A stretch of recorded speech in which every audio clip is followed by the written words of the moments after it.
Whoa! Oh, you so cheat. You so cheat. You used the same one from the previous show. However, I sure as hell did. It's more appropriate this time, I think. And it actually is. It actually is. So that's okay. That's okay. You get a pass for that. I had wanted to tweak it, but as you know, we're on late because I had technical difficulties on my end. So my bad. I'm fired. I'm strutting my tail feathers all over the place because I walked in here 20 minutes before showtime and turned everything on, and it all worked. And I went, got to be something wrong. So I went online and checked the internet speed to see if we're going to have a router issue or something. No, everything is like swinging to the max. And I'm like, okay, that means, I don't know, there's going to be a piece of asteroid that's going to come blasting through my roof any moment. But yeah, at least something like that. At least it'll be, show worthy. So that'll be cool. Yeah. Well, how you doing, Steve? I haven't a clue. I feel great. I feel good. Ooh, that was bad. Sorry. My throat's shot. I don't.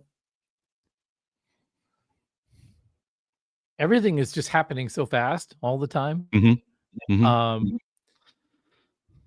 That when it gets to the weekend, which takes from Monday morning to about 3/4 of the way through Monday, all of a sudden it's Friday kind of feeling.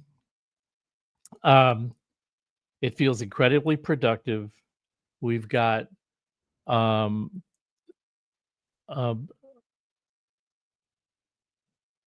birds making nests in the trees around the factory. We've got squirrels that come up to the front door and we feed them all the time. How about these birds?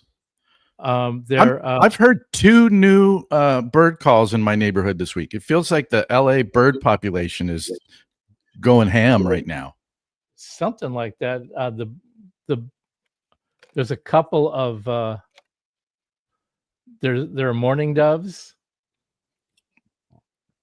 and mourning, like funeral mourning is the word. Mourning doves because they're not white, they're gray. Any one-winged doves, a la Stevie Nicks. Dinky. Not in the wing department, but when they chirp, they kind of sound like a goat singing. Ooh. What the hell kind of bird is that? I think Eddie Vedder and I think she and Eddie Vedder took vocal coaching from the same goat. Oh, okay. Goat boy. Yeah. Bird songs of the grunge set. Yeah.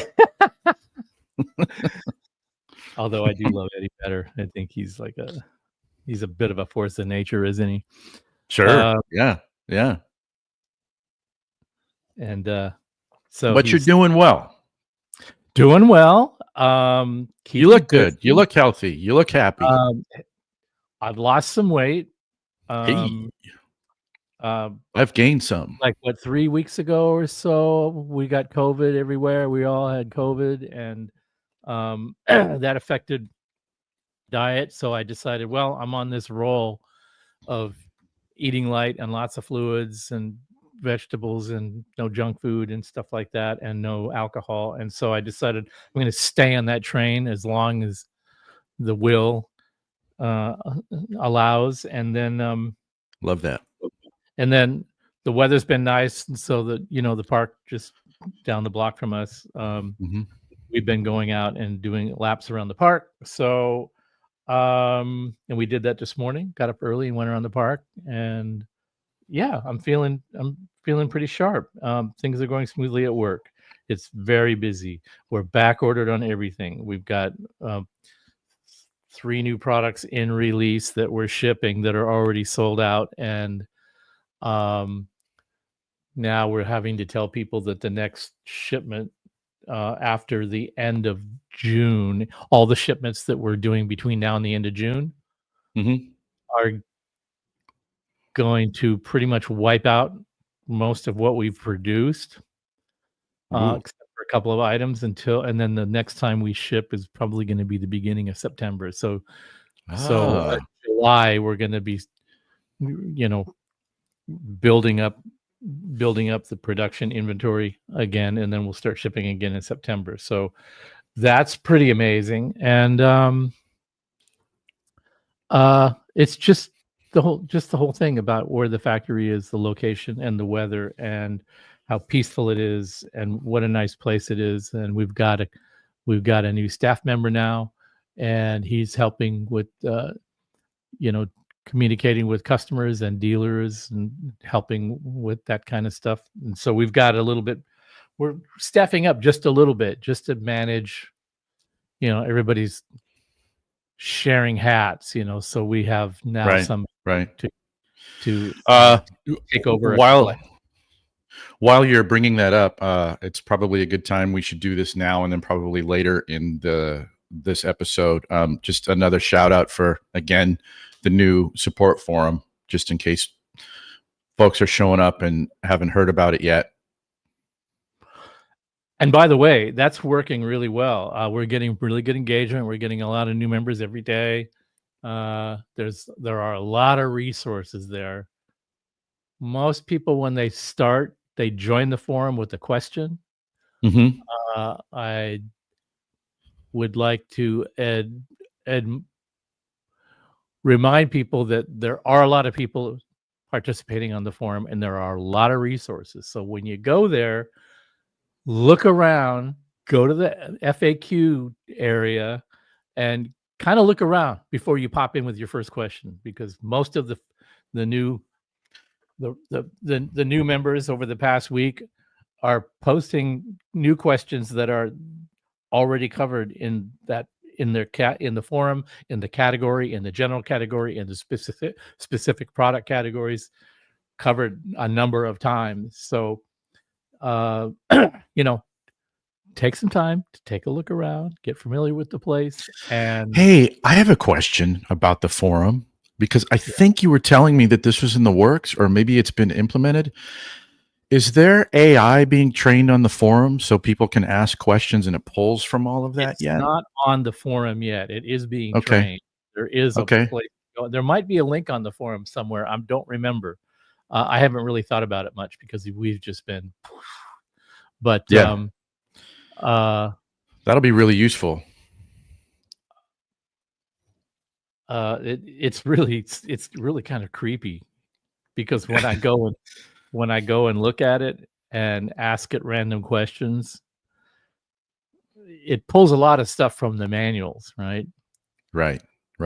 So, and since I write most of the copy for the manuals, it's like me talking back to me, and it's kind of freaky. It's like, wait a minute, the syntax. Oh, hey, are you seeing? By the way, everybody who's on with us right now, thanks for tuning in. But did you see Chris's comment down here? You got to name the Fryette AI bot. Got to give it a name. Oh, I like that. Maybe it's Chris. Well, I think we have a generic name right now.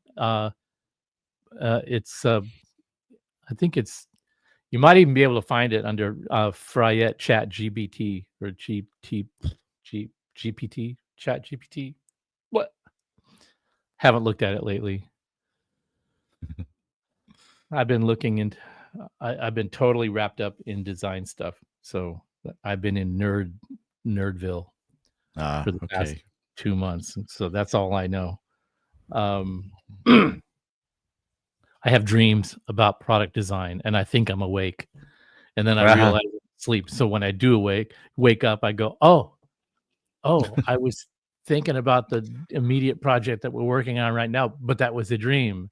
And then I start thinking about it, and then I fall asleep, and I'm dreaming about it again. So I don't know if I'm awake or asleep, because I'm staring at that same project on a computer screen, whether I'm awake or dreaming. It's bizarre, to say the least. Oh, did you see Steven's comment here. The forum needs a photo section, a spot where all photos and diagrams are in one spot.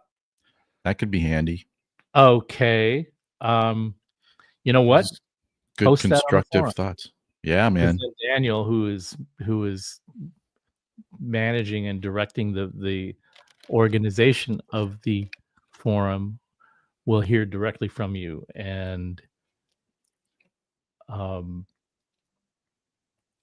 deal and respond to that. I believe there is a place where all the diagrams are, but yeah, it's still a project, still a work in progress.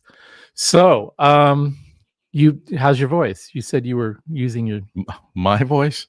Yeah, it's tired, man. It's tired. I wore it out yelling at the Yankees Friday night. We went to the Dodger game, which was and it was freaking amazing. That was one of the best games I've ever seen in person. It had everything, man. It had did it have a shoey home run and all? It was crazy because a Judge hit a homer at his first at bat, right? And it's like Judge is going to get his stuff because he's amazing. But I'm like screaming, like, we have someone who can do that too. And sure enough, Shohei did it his first at bat too. So he picked up 2 homers that game. Judge got 1, but I think we were down like 5-2 in the second inning. It was ugly, man. And then the pitching got straight and came back and won. I think it was 8-5 was the final. Wow. But yesterday, which I wasn't at the game, put the belt to their behind, man. 18-2 was the final. Wow. 18-2? Yankees? That's a butt whooping. No, Dodgers. The Dodgers got 2? Yeah, so today going for a sweep of the series, so we'll see.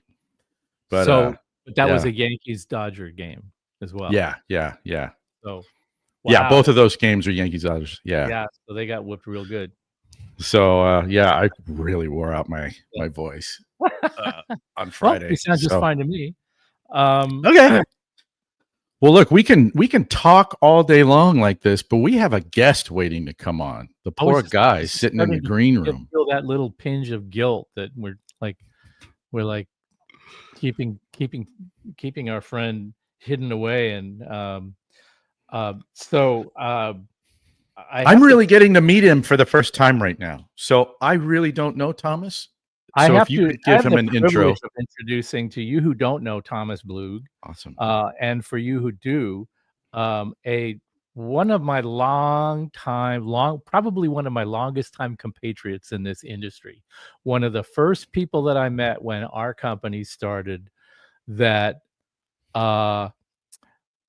just the moment we met, I started thinking, where have I met this guy before? Because he seems like a brother, and I couldn't figure it out for a while. It took me a while to process it, that I've never met this guy, and I've just barely heard of the company that he's associated with.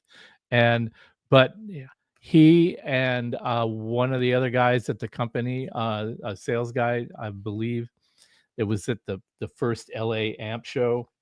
I believe he was there with Andreas Meyerl, who was the sales guy there, and we became great friends too. And so both of these guys were like, we were all yakking and talking like we'd known each other for decades and we had just met. And I was like, I've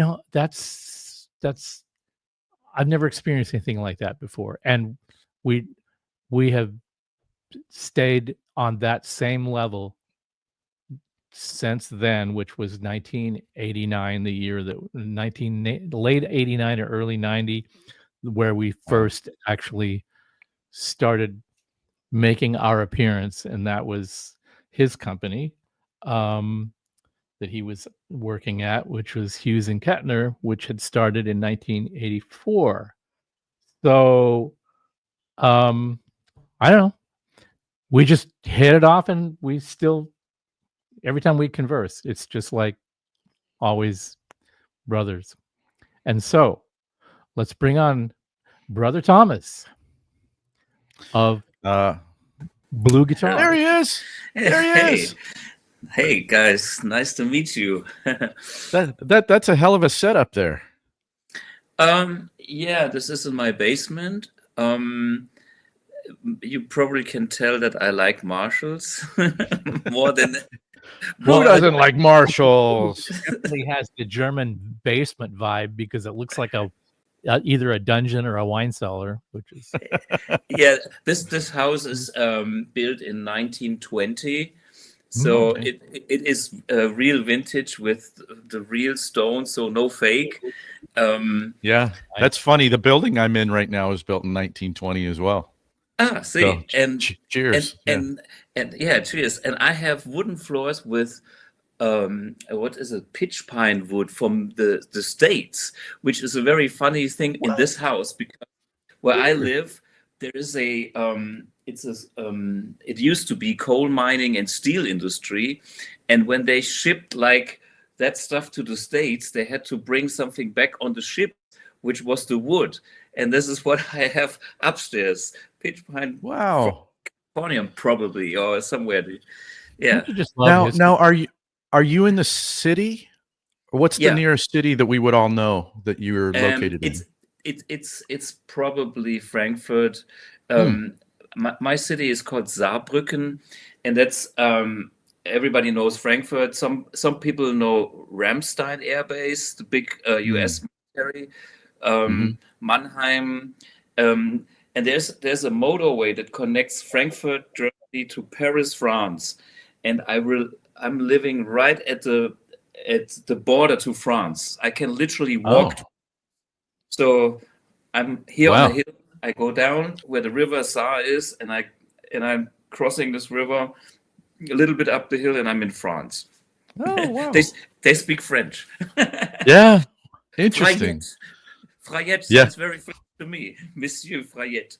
Comment ça va? I always get Germany screwed up geographically. I always think a place that I went to that I remember is north rather than south. It always turns out to be south. After we met, I was invited to visit the Hughes and Kettner factory. Yeah. A couple of years after that. So that would have been about 91 or 2. And so there was a Frankfurt show. So we did the Frankfurt show, and then after that, I went up. I say up to visit the Hughes and Kettner factory, which is also near Saarbrücken or in Saarbrücken. Yeah. And my memory was that it was north. And no, it's south. It's south. Yes. And so what is north? Is Berlin north of Frankfurt? Yes. Berlin is I've got it all. Okay. Hanover. Okay, let's say this would be Germany, and let's put Frankfurt kind of in the middle. Right.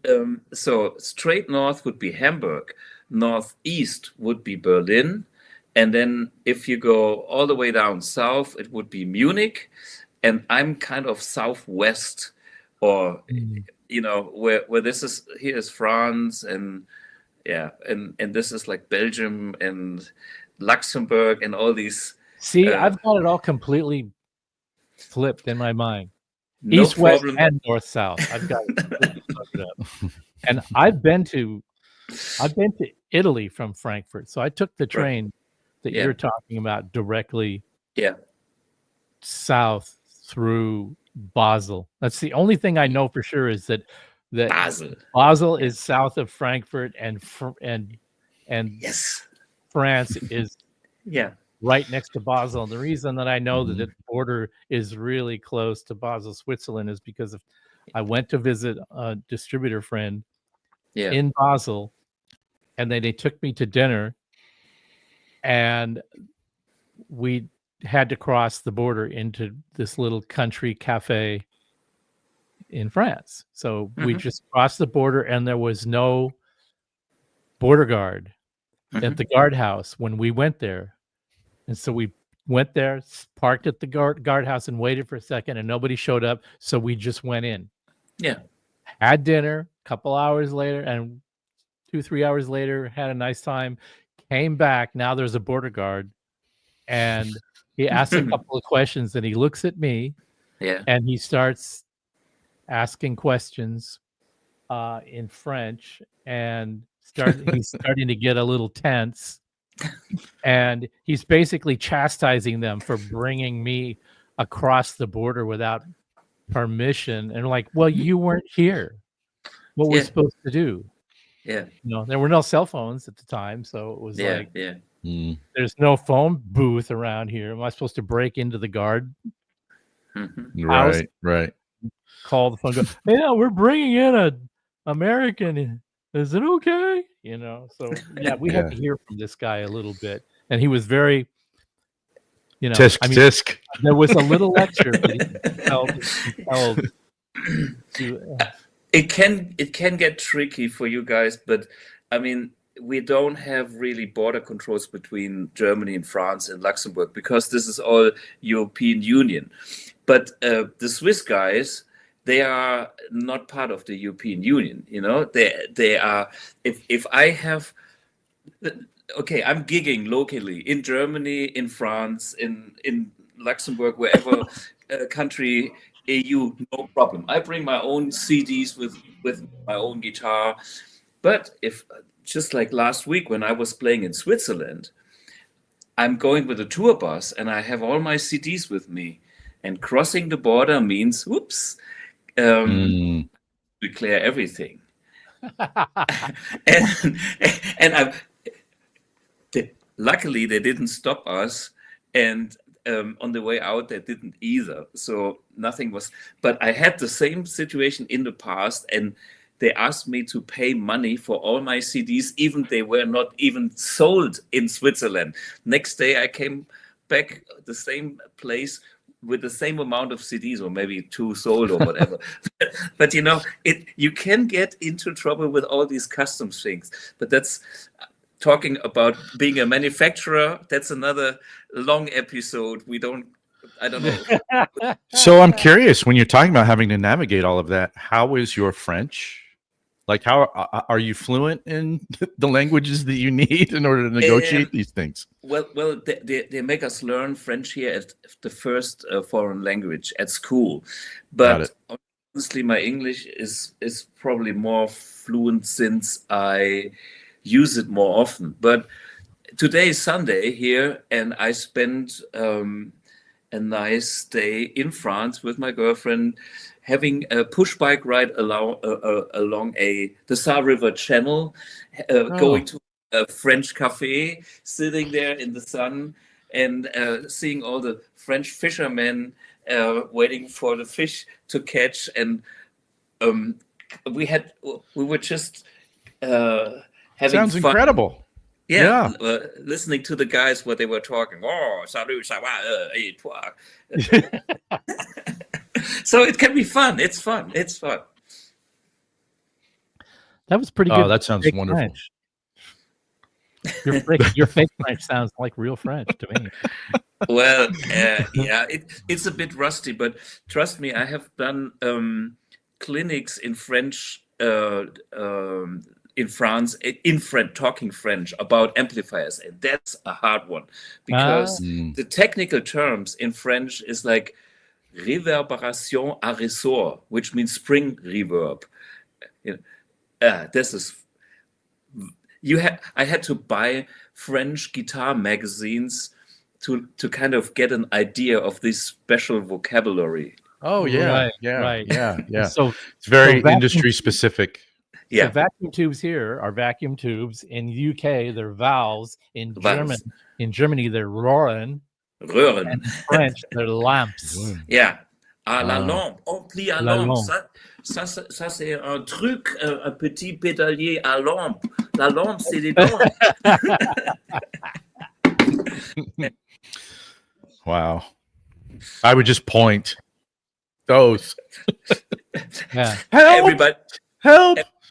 Yeah, everybody gets it these days because it's. I have this thing when I'm trying to speak, and I'm very poor in speaking any other language than my poor English, but I'll work hard in spurts when I have to go to another country, and then I have this little micro theory that's because I'm a musician and I've spent so much of my life being a working musician in so many different genres where if you want to work and get hired back, you really have to know all of the ins and outs, the correct accents to play this particular style correctly, or people, it's like they smell it on you. Yeah, you don't know this style. Like, you know the notes, but you don't know, and so you really train yourself deeply on accurately producing the correct audible result.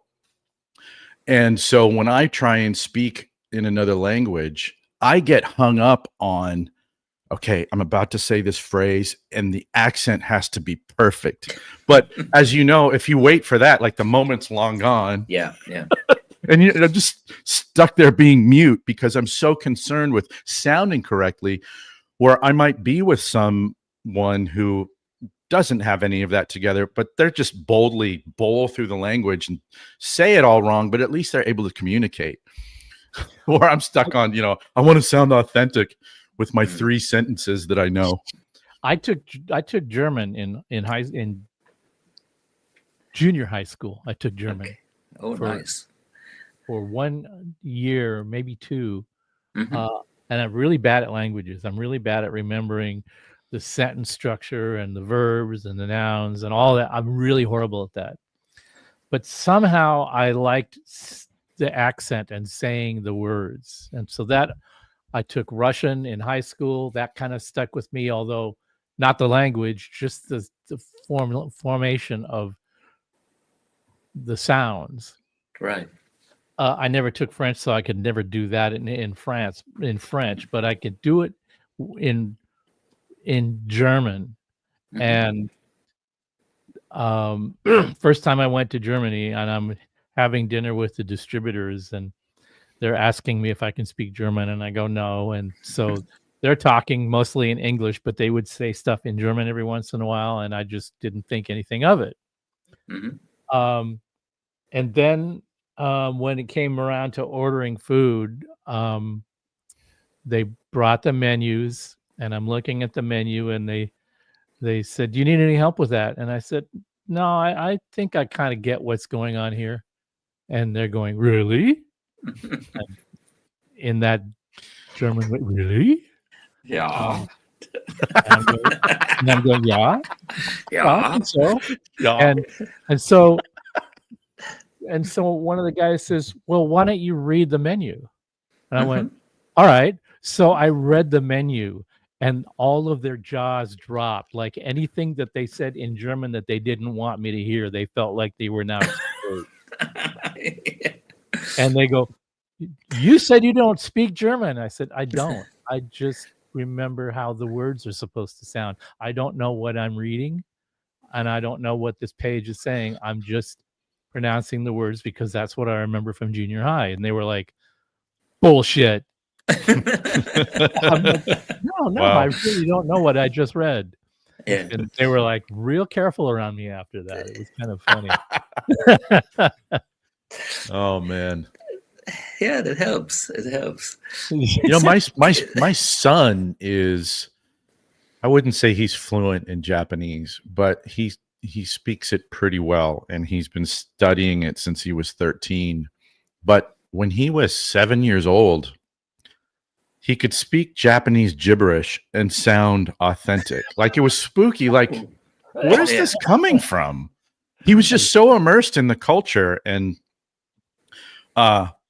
it's no wonder that when he got into middle school and it was time to choose a language, he wanted to learn that. So we figured out how to pull him out of his school for his language classes, and he went and studied Japanese at the college in town. And he's still studying, but it's just funny. Some people have a gift for particular languages, just absorbing the audible gestures, and you sound authentic. Yeah.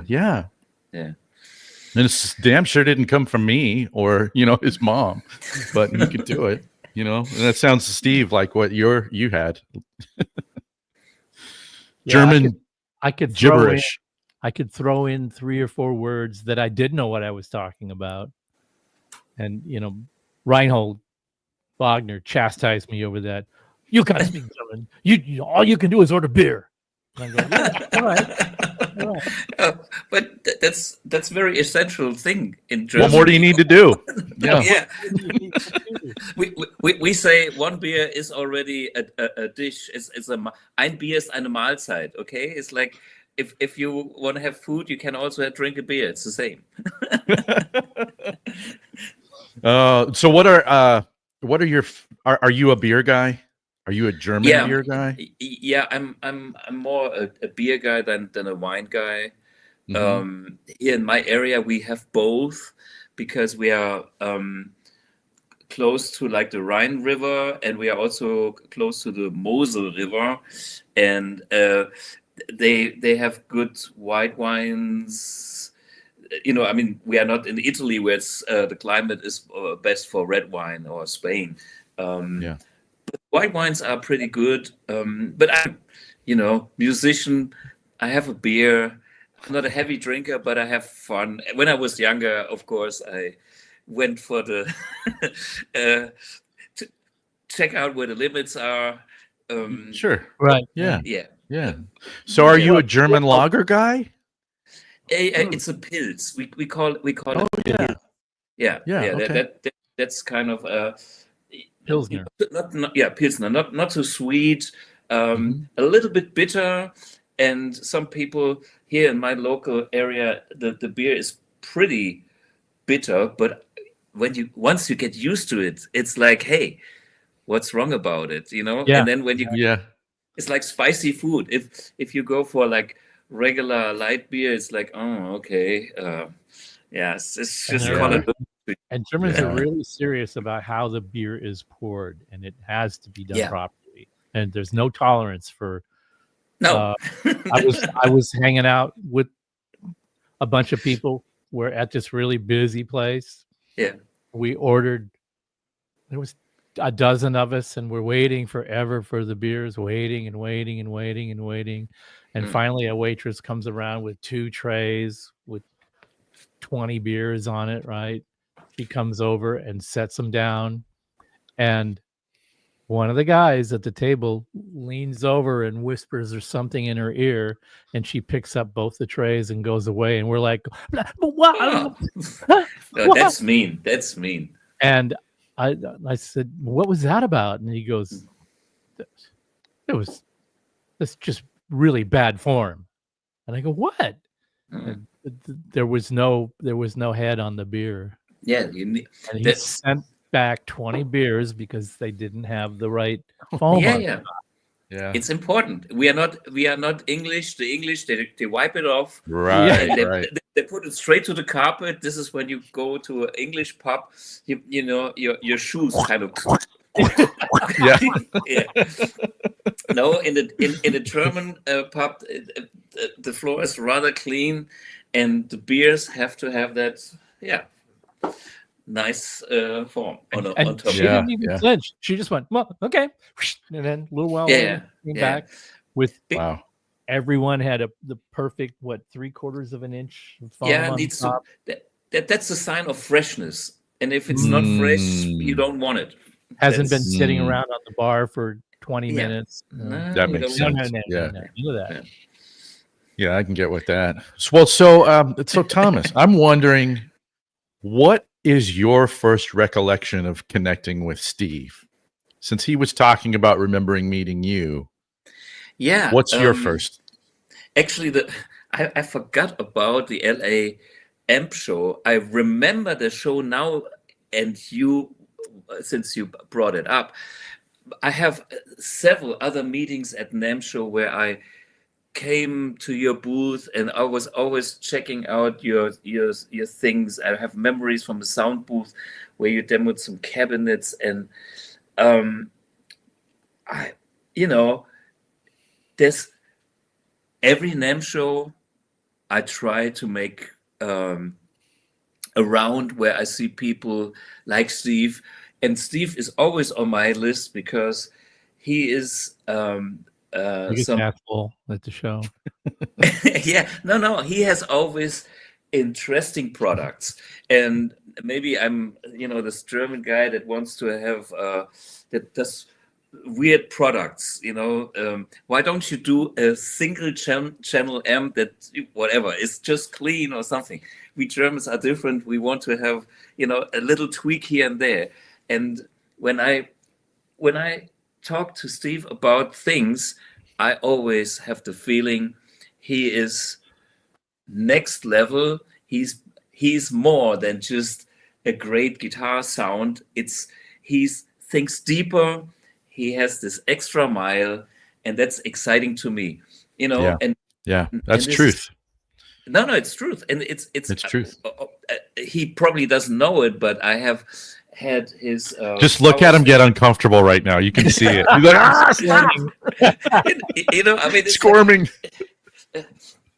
I had a power station on my YouTube channel, and it's like when you design products yourself, it is it's when I look at it as a designer on other people's products, I get their personality, because the product shows how you think, how you feel, what kind of features you like, what kind of knobs you like, the cosmetics, everything is part of the product.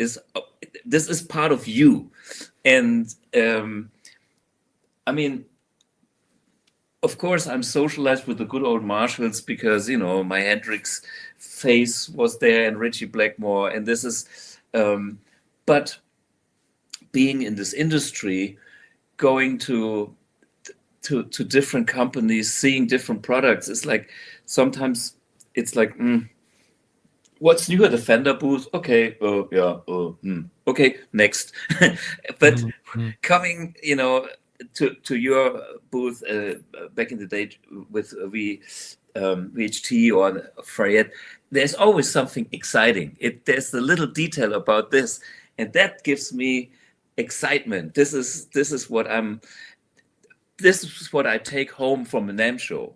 But see, when Steve talks about you, he says the same thing. Like it's that same kind of mind meld. Yeah, because he's talked about you on the show before. Really? Yeah. You're the one actually. When the Power Station came out, you came over with the guy that had done the review of the Power Station in Germany. Okay, who was it? Do you remember? He did a video review of it.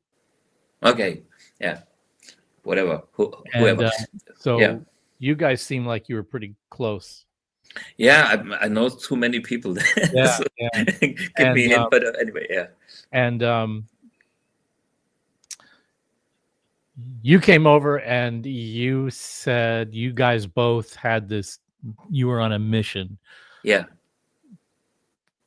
Everything is cool about it, but there needs to be a 100-watt version for 100-watt Marshall guys. Yeah. Okay. Was this Niels Finkeisen, by the way? What did he?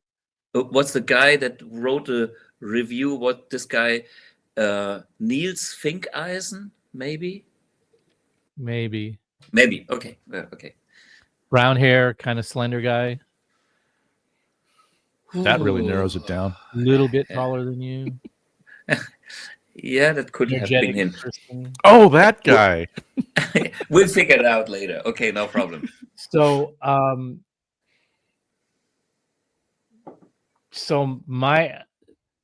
was of two minds there. I was like, well, what everybody really wants is a 3 dB reduction, a noticeable reduction that's just gets you out of the threshold of pain. That's the point of the thing. Yeah. And we're all in agreement on that.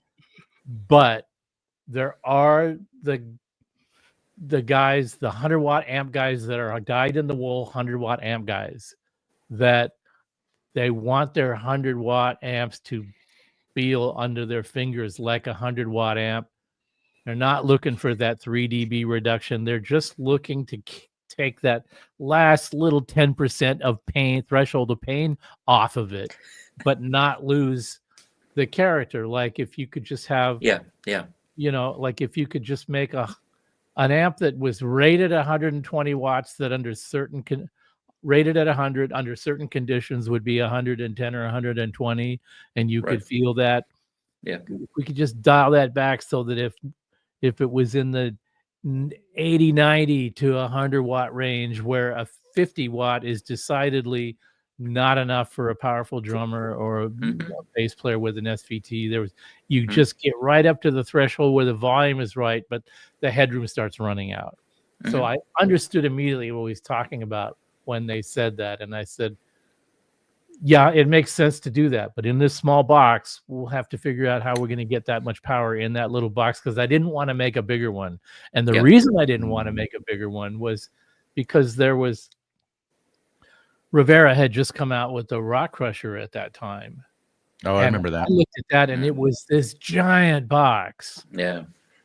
And that's a really good sounding attenuator, by the way. And I thought, oh, okay, so he's getting in this game too. But when I went and looked at it, sitting on top of an amp, the visual impression of it just really offended me. It was just like, ouch. At the very outset, when you play through a piece of gear, you also want it to look cool and look visually in balance with I don't care if you think you're a guitar player that you don't think that's true about you.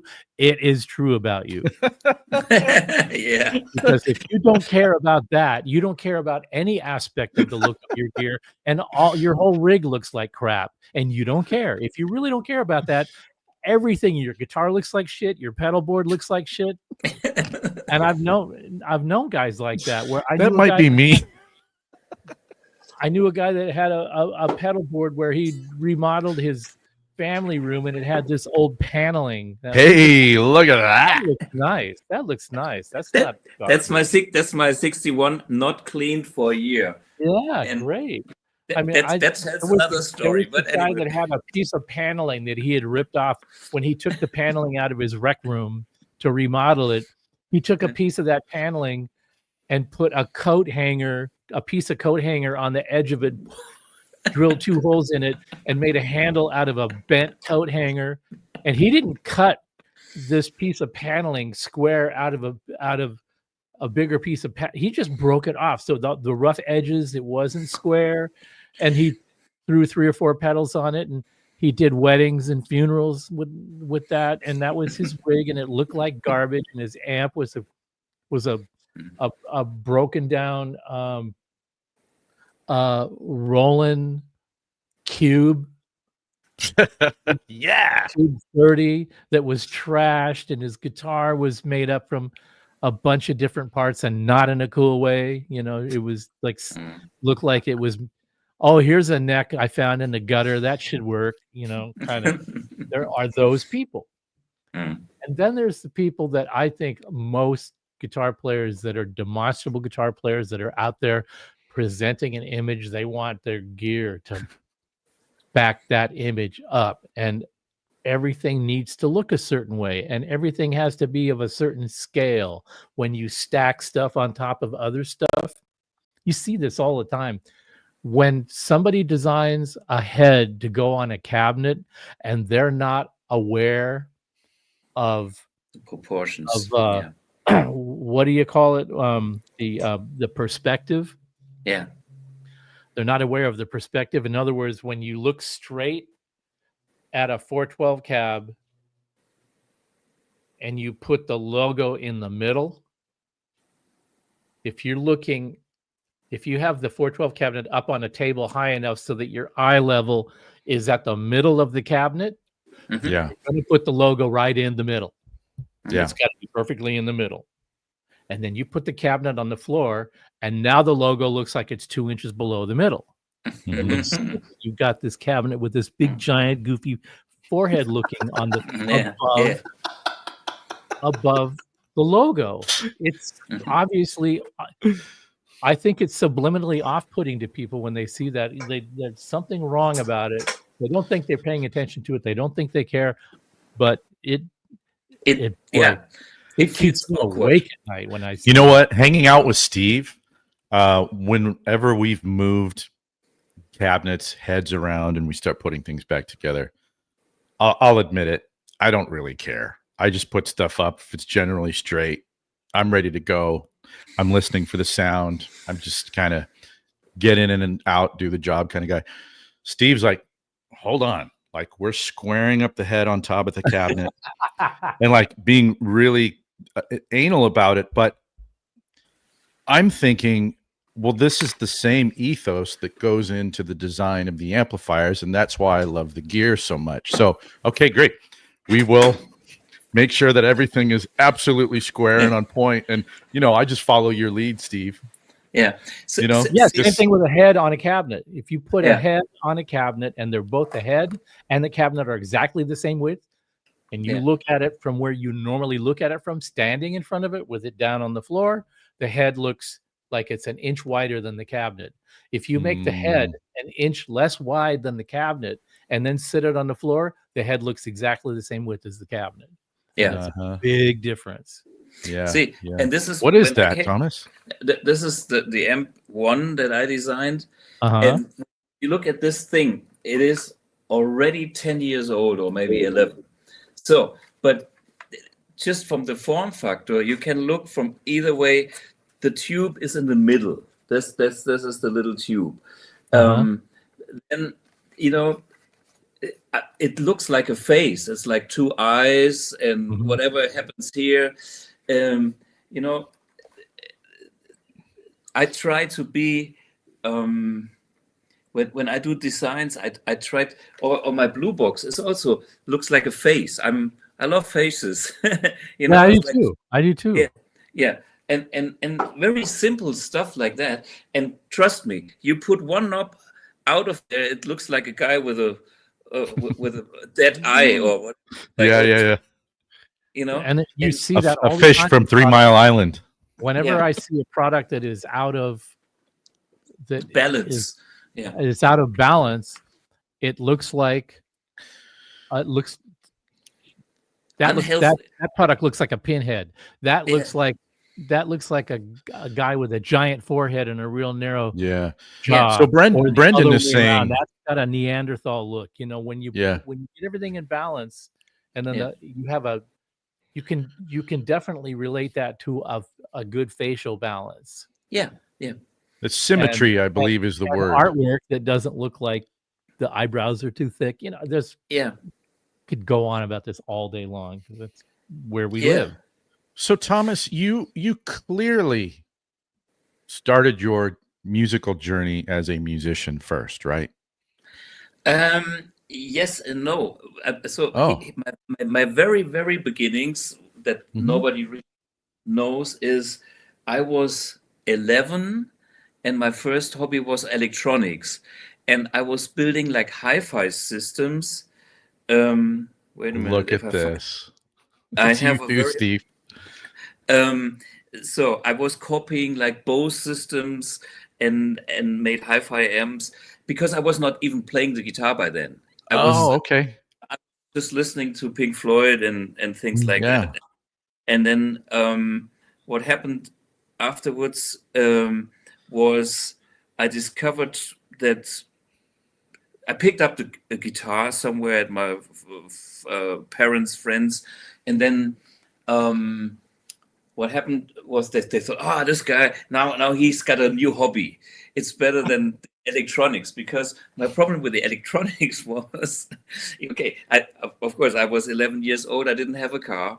My parents lived in a little village, and we had no electronics shop. So every time I fucked up something because I missed the polarity and my power supply blew up, I had to ask my parents, can somebody drive me to town where the electric shops is?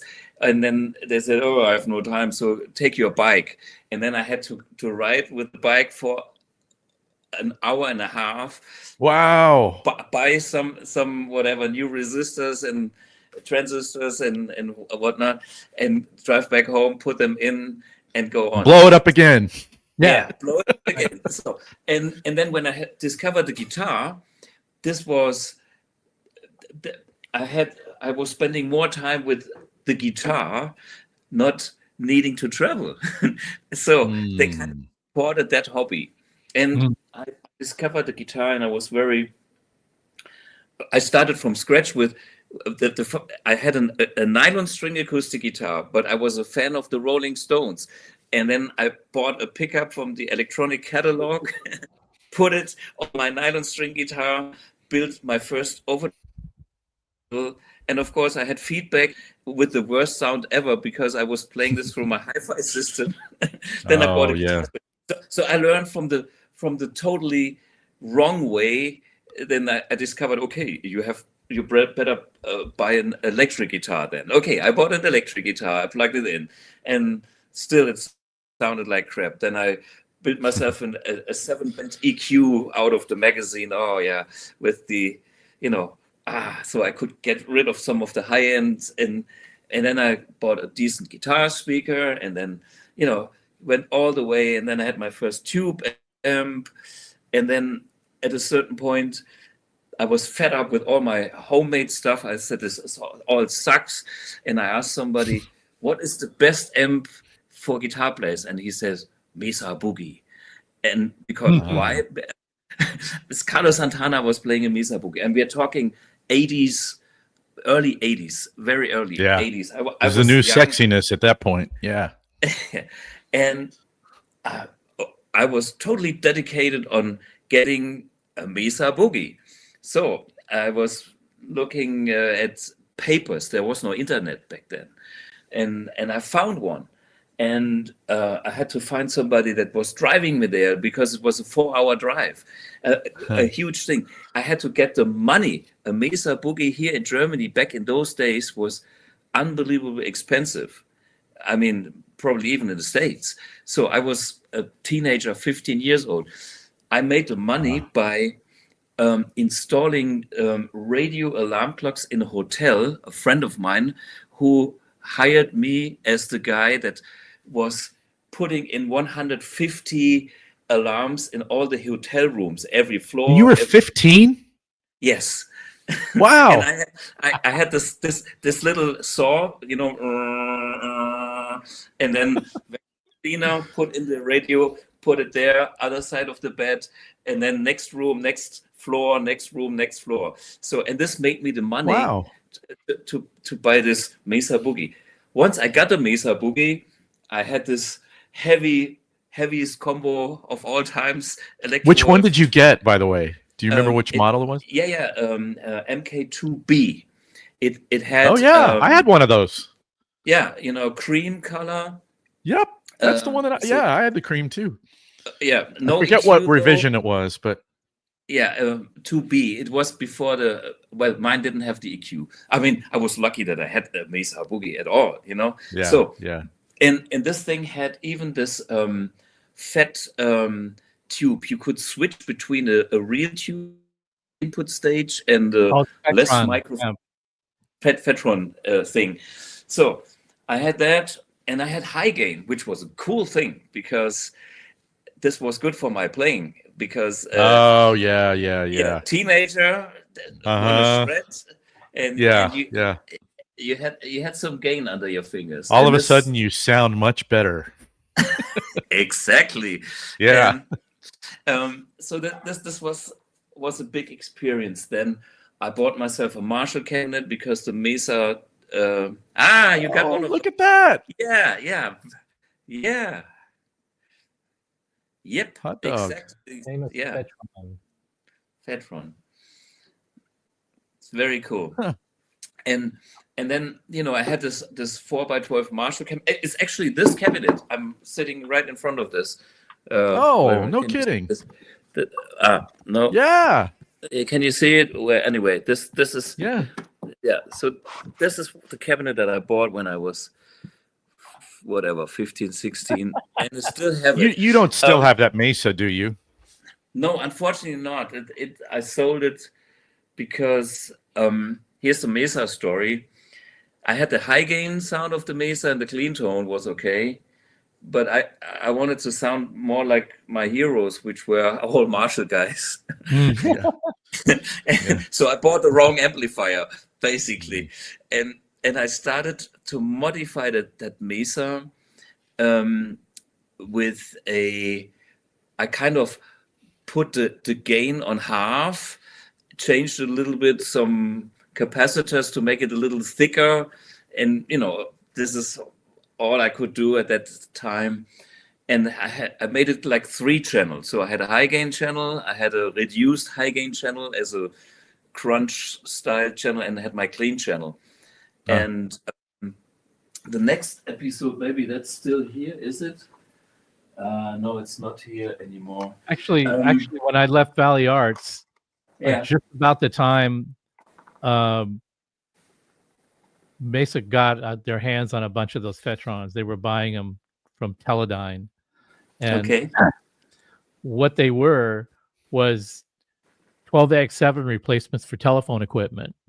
Before the telephone system switched over to solid state, they had all this equipment all across the country that the vacuum tubes were becoming obsolete, and they were becoming scarce and expensive, and they needed an alternative. And so Teledyne made this dual FET replacement, a drop-in replacement. And they just continued it, and they sold Mesa a whole bunch of defective ones. And Mesa started shipping them in their amps, and they were like failing like crazy. And I got wind of it, so I started replacing them with tubes. I got engineering information from Mesa, how to do the conversion and all that. But whenever I got a good one, people would bring in their amps. Oh, my amp has got that. Before it was like, oh, my amp has got the Fetron. Now it was like, oh, my amp has got that stupid Fetron, and you got to get that out. So it didn't matter if it was good or bad. People wanted them out. So when it was a good one, I kept it. So this is my box of decent Fetrons that I saved from 1983. Talk about a hoarder. But so I pulled out bad ones and I pulled out good ones, and I said, "Oh, you sure you don't want the well, can I put it in? No, after the conversion, you can't just drop it in there. Well, then I don't care. Throw it away." And so I kept them. I actually had more, but then I ended up keeping this many. And I thought, one of these days I'm going to maybe mess around. And so since then, what? 3 or 4 different companies have tried to make solid state plug-in tube replacements. And we all know how that went. But that was fun stuff. Mm-hmm. That was what I was doing in the early 80s while you were doing what you were doing. And there's one thing that I was looking for, because this is where my nickname comes from. When I had my Mesa Boogie, I think it was Aiwa, some Japanese company, that came up with a Mesa copy for cheap. And I got one of those, and then I tried to mod that towards my real Mesa specs, which actually didn't sound as good because transformers and it was not even close to that. But it called Mesa? I saw an offshore knockoff of a Mesa at Guitar Center Hollywood a long time ago. It said MESIA, Mesa Engineering. Something like that. And what I did, it was an obvious piece of crap. And then, of course, when you plug it and play through it, it was like, oh, of course, it sounds. Of course, look. And what I did, I changed the logo, and I made my own logo that looks like Mesa Boogie, but I called it Blugie. Like Thomas Blug, and so I had a logo like Blugie. And I did this with the same kind of the PCBs that you did with the when you draw a PCB and put it in iron 3 chloride, Eisen 3 chloride. I don't know the English. When you make your own PCB. Hydrochloric acid, yeah. Yeah. So and this was my logo, Blugie, and then I had a Mesa Boogie and a Blugie, and everybody said, "Oh, it's Blugie." So this is where I got my nickname from. So, and then I was as a musician, I was so keen on being a musician. I sold all my electronics. It's like this is distraction for me. Leave me alone. I'm not the guy with the soldering iron, because when you're the guy in the band that knows how to do this. Oh yeah. This crap. It's like being the guy in the van. The guy in the band that has the van, You either if you know how to fix stuff, or if you have the van, you're fucked. Exactly. So I got literally rid of most of the stuff that I had, and there's only a few things left on pictures.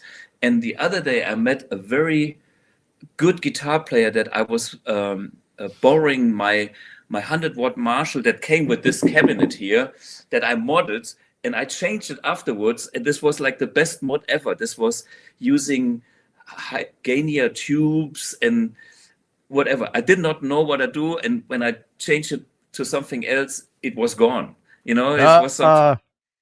But there is a videotape of but there's a videotape of that amp played by a killer guitar player from my area. So I might get this. But then, of course, I got rid of all that stuff. I was more the musician. I got hired as a touring guy and session things. And then I got the job with Hughes and Kettner as a demonstrator. And then I liked the first amp that they had made was made by Bernd Schneider, who was the chief engineer. He sadly passed away just a year and a half ago. Had some blood. He was just retired, and we would have worked. It was so sad. Anyway, but he had built this AS64. And I kind of liked the concept, but I didn't like the sounds. And this was my starting point to work with Bernd. And then this was lasting for 27 years. Wow. So we were the team. He was the proper engineer. I was more the musician. I know a little bit about the amps.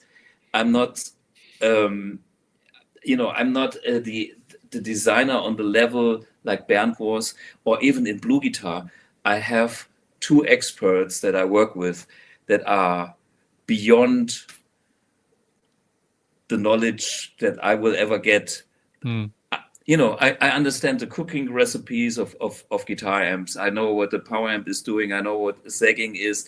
I understand what's happening in the stages.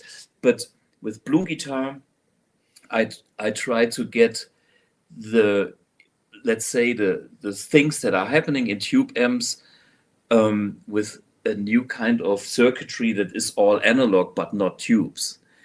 That is my approach. And this I couldn't do myself because, a standard diode clipper is not what replaces a tube. I mean, once you understand that whatever zero cross distortion on the power amp stage that happens when you crank your Marshall is something that you want, you have to come up with something that does not exist in whatever a standard circuitry transistor base. You have to be creative. So you started out at Hughes and Kettner. Now, did Hughes and Kettner start out as Hughes and Kettner? No, they started out as Stamer Musikanlagen, and this is the company. Hughes and Kettner came along. Well, there's the Hughes and Kettner story. Lothar Stamer used to be a drummer, and he was building PA cabinets back in the 80s. So he's the brother that was the cabinet. He was the wood guy. Exactly. Yeah. And manufacturing. Hans was the bank guy. Is the bank guy. Yeah. Hans Stamer is the bank guy. And in the very early days, it was only Lothar, and Hans was still working at the bank. Sometimes he was giving some advice, for like a little company with 2 people working there, and then it was 3 people, and then I knew the guys from back in these days because I bought speakers at their place. This was the place where you could buy EV speakers or Celestion speakers. And of course, they also had the local PA systems in the area. And this is, by the way, how I met Bernd Schneider, because he was a PA sound engineer in the night. After designing in R&D. He was also having the hobby to Oh, cool. Yeah, to be a sound guy, and so like, you know, around midnight he told me about what he's doing, and he saw me with my BluGuitar amp, and we had started talking. So and this, maybe you have seen my video. It was 27 years of my life that I spent with the Hughes and Kettner guys, and I had the best years in my life. At the beginning, I have honestly, nobody knew nothing, and I had the complete freedom. That when they hired me, they knew that I was a decent guitar player because I was the young guy that was scary in the area. They talked about me. Yeah. And the next thing was, they wanted to send me to the US, probably to that show where we met. And Hans Stammer was not even talking English by then. He didn't learn English. He learned it later. So they couldn't even check it. And I had my paper from school proven, okay, I studied English at school. Nobody could. So, so I was high school level. So I was scary for them, But it was funny. It was good. And the it was so natural. I came there, I did play. I was not happy with the amp. And immediately I started to work with Bernd on amps, and he was always the head of R&D, and I was challenging him. I was torturing him.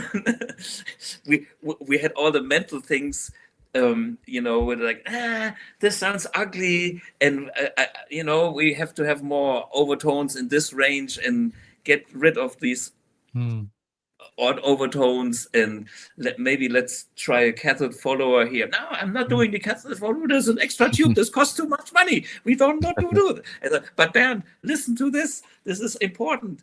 This is sound. Yeah.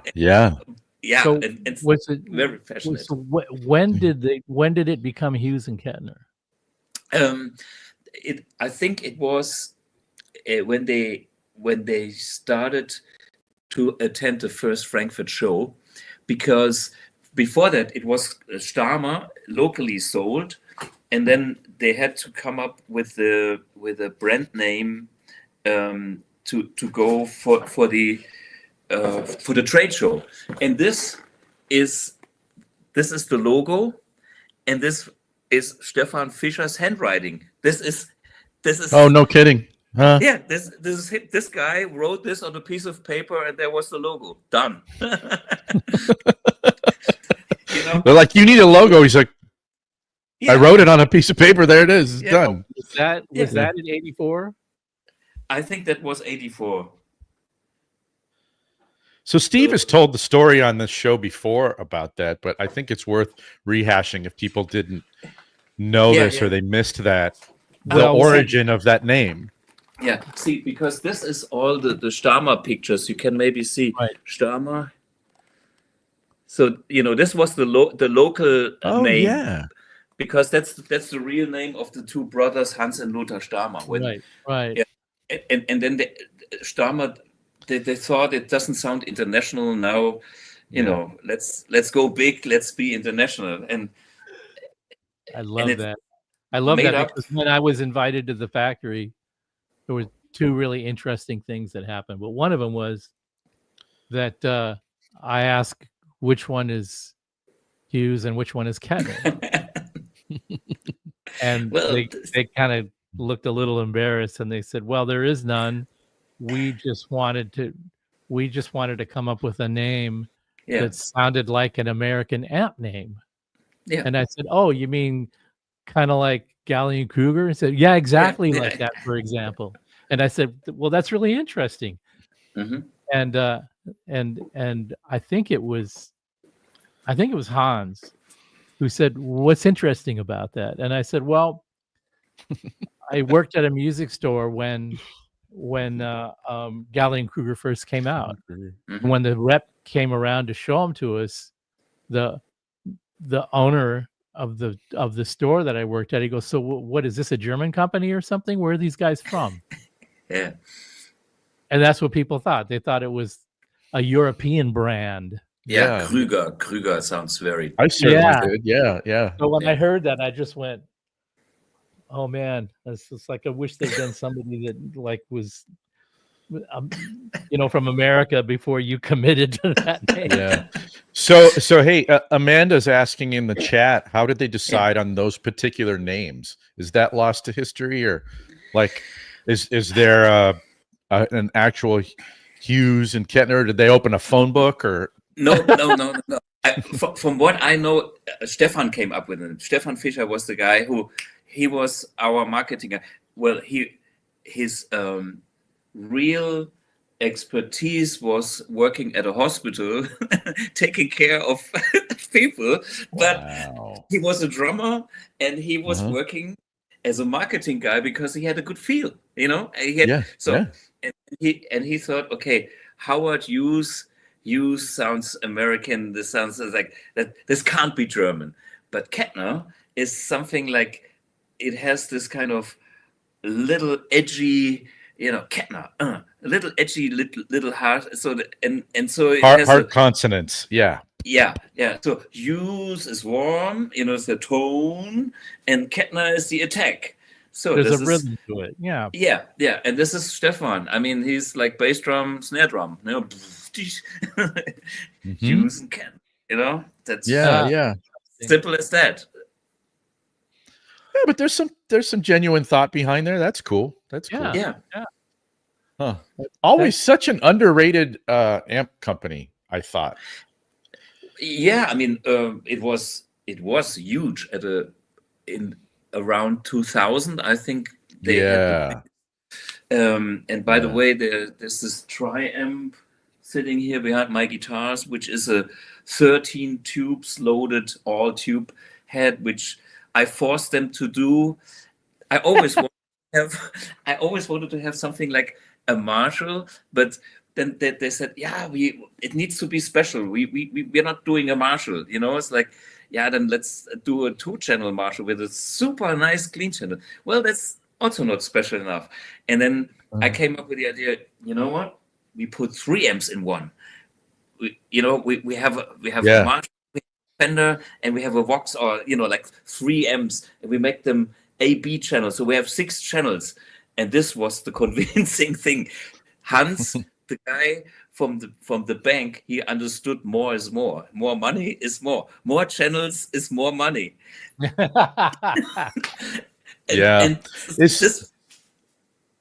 that the amp that Alex Lifeson wound up using? Yeah, exactly. I mean, and I know the whole Alex Lifeson story because I've met him several times. He played he played the stock version. He just wanted to have selected power amp tubes with a little bit punchier. They were all great. Yeah. We had them graded whatever from 5 to 10, and he wanted the 7 or whatever. Good for him, and that and all the rest was stock, nothing specific. Okay. Me personally, I swapped some of the tubes for old Mullards because I'm the vintage kind of guy, and so maybe this one with the yellow print sounds a bit. Yeah, but they were great amps, and they were super successful, especially in Japan. And here's a manufacturer story. I don't know. Because the channel switching is done in a combination of release and optocouplers. And optocouplers have quite some tolerance here and there. And the Japanese are super picky.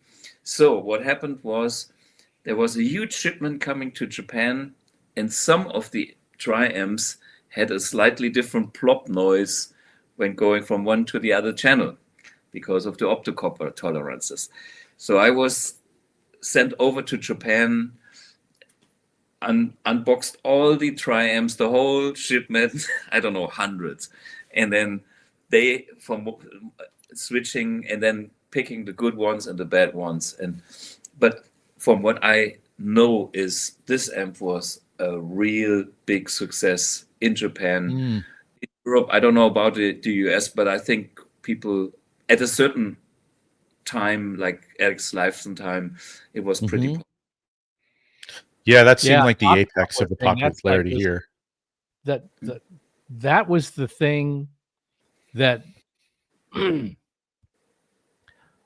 were two things about that optocoupler that I knew was not going to be a part of our amplifier. It started out as using them in the prototype because it was the easy way to make it switch without popping. But I had been making this head prototype and revising it and revising it and revising it and putting more stuff and different stuff and on and on and on and on. And then when I made the first production sample, I did it with optocouplers because before I had just been doing it with relays and FETs and this and that. Yeah. Just whatever. Yeah. And I had been doing the prototypes with the relays because I figured at the end of the day, I'm going to put a pop filter in there so that when you switch it, you won't hear the pops and clicks. But when it came time to start producing it, I still hadn't come up with an effective pop filter that worked for all three channels. You could get one to work on one, maybe two, but when it came to doing it with three, you couldn't really do it without going to a microprocessor. And I had no experience with that stuff, and I wasn't going to go there. So I ditched that and switched this production sample to optocouplers. And then when we got the first one built and I listened to it, I went, what the hell happened? This thing just sounds like a Mark III now, a Mark II. Oh, wow. Like, wait a minute. And so wherever there was an optocoupler where the signal was going through it, not as a shunt, but was actually passing through it. That was easy to get past this voltage threshold where it would start inducing its own particular kind of distortion, which had this real mid-range component to it. And I went, now I know where the real Mesa Boogie sound is coming from. So I learned two things from that. One is that they use optocouplers all over the place inside because Randy discovered that he was always about jacking up the mid-range to get more sustain. And the amps had so much mid-range that's why they went to the graphic so that you could carve the graphic out after you got all the mid-range pushed expressive stuff up front to get the sustain and the gain. Then you carve it all out at the end.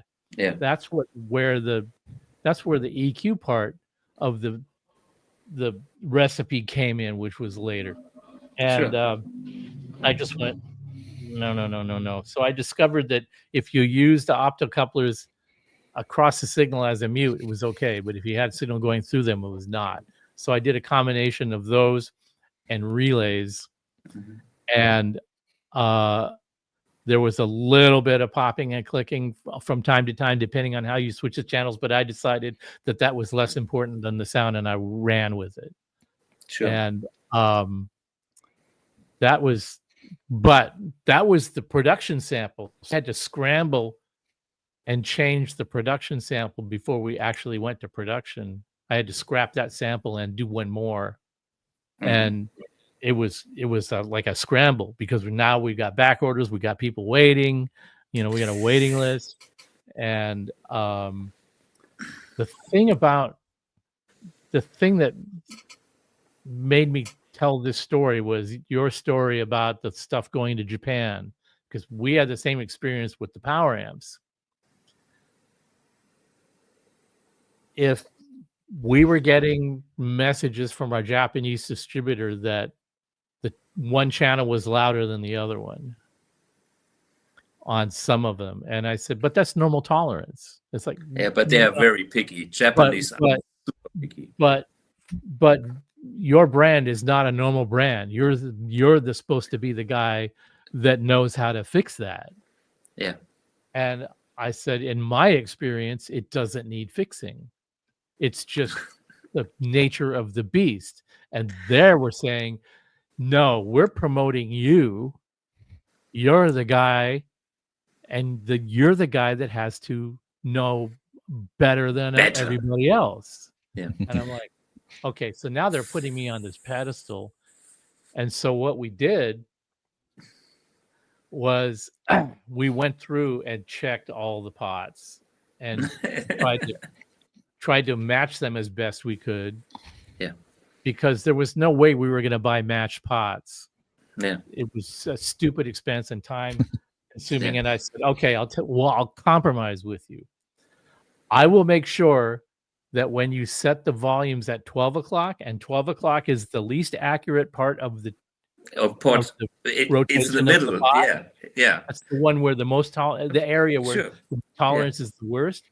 I said, I will make sure that the 12 o'clock position on those pots, when it's there will be no more than 1 hour each way to make the volumes match. Okay. So, in other words, if one channel is the is the X volume at 12 o'clock, and the other one you can set the volume to either 11 or 1. That's close enough. That's as close as realistically we're going to get it.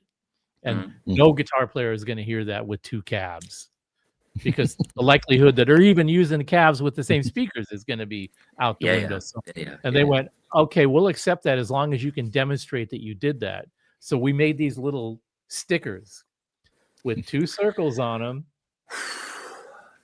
and a vertical line, and we verified where the match point was, and then put the sticker on the side that showed the left knob at 12 and the right knob at somewhere between 11 and 1 o'clock.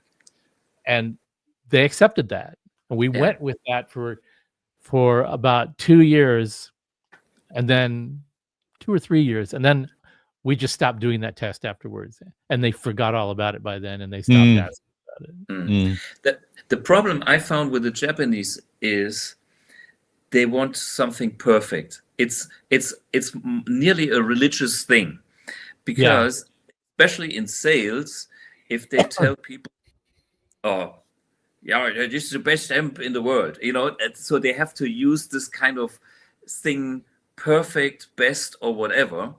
And the Japanese try to keep up to that themselves. I've been there.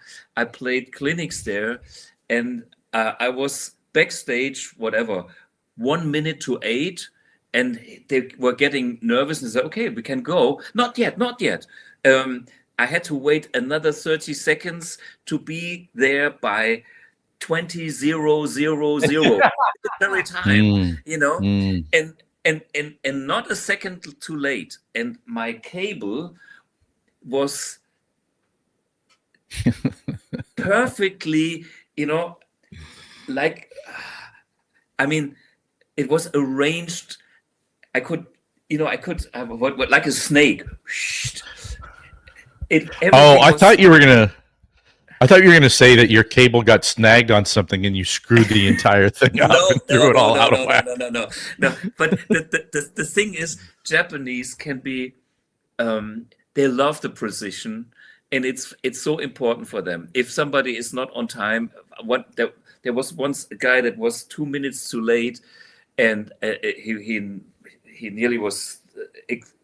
He nearly did suicide. It was like, hey guys, relax. I'm totally easy. Everything will be fine. And we get there, and everybody. This is a funny comment on here. I'm going to throw it up on the screen because I was thinking the same thing. Yeah. Can you see that, Thomas? Okay.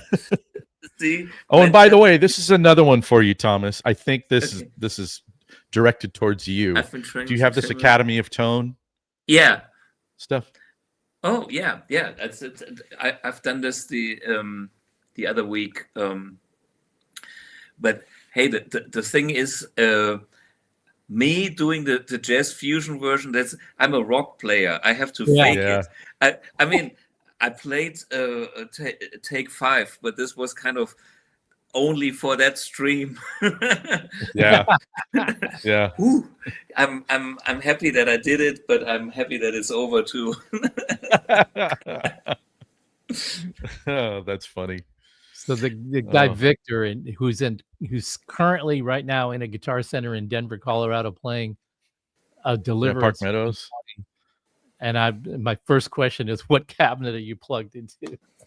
Oh, yeah, good question. Here, let's ask him. One of the things that after we started working with Helmut because of the power amp, one of the things that made him come back and say, okay, you solved that problem for me, now I have this other problem. And I've been using these Mesa amps, and they sound different at every venue, and it's driving me crazy. And that was all about those optocouplers as well, because they didn't have any regulation in there. So at different venues with different voltage, the amp completely play differently. And I think that's a very critical thing. Once you are designing the very old school tube way with no modern components in the signal path, the things are pretty simple and stable, because the voltage can drop, and of course the bias changes a little bit, and the clipping and the headroom. But the moment you have something that has a limited range of dynamics, like optocoupler, things are getting out of what is the English word? Proportion. I mean, it's like out of the range way faster than the tubes. So when the voltage drops just a few volts, and the optocouplers start to clip way more than the tubes, because they are on the limit. And this is the tricky bit when you combine different technologies. And I have seen that too a lot, and it's and this is why I was thinking also how I do my stuff here with BluGuitar, and trying really different ways, like switch mode power supplies, like a lot of very modern things. And of course, I still want to have the real deal tube tone, feel, and the whole thing. And it's a big challenge. But I thought that I should do it, because who else can do it? That's right. That's absolutely right. Yeah. And I feel the same way about that. Yeah. I've been playing around with these ideas and going, okay, well, I'd had this conversation with Pat Quilter. Yeah. Oh, yeah. I'll be right back. And, we go way back. I used to be in a band with his brother, Matt, who was a guitar player. I played drums at the time. Okay. I started out playing drums. And so I've known Pat from way, way back. And when he was still, he didn't run QSC audio. He was happy to be the scientist in the little padded room off by himself. And he had business people running his business. He was always really adamant about that. Right. I don't want to do that part. So when he came up with the prototype for his Quilter amp, he was still at QSC Audio on the board of directors.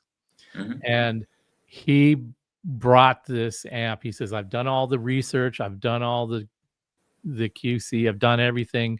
I've got a production ready design here. I think it's time for us to get into the guitar amp market. And everybody on the board voted him down, said no.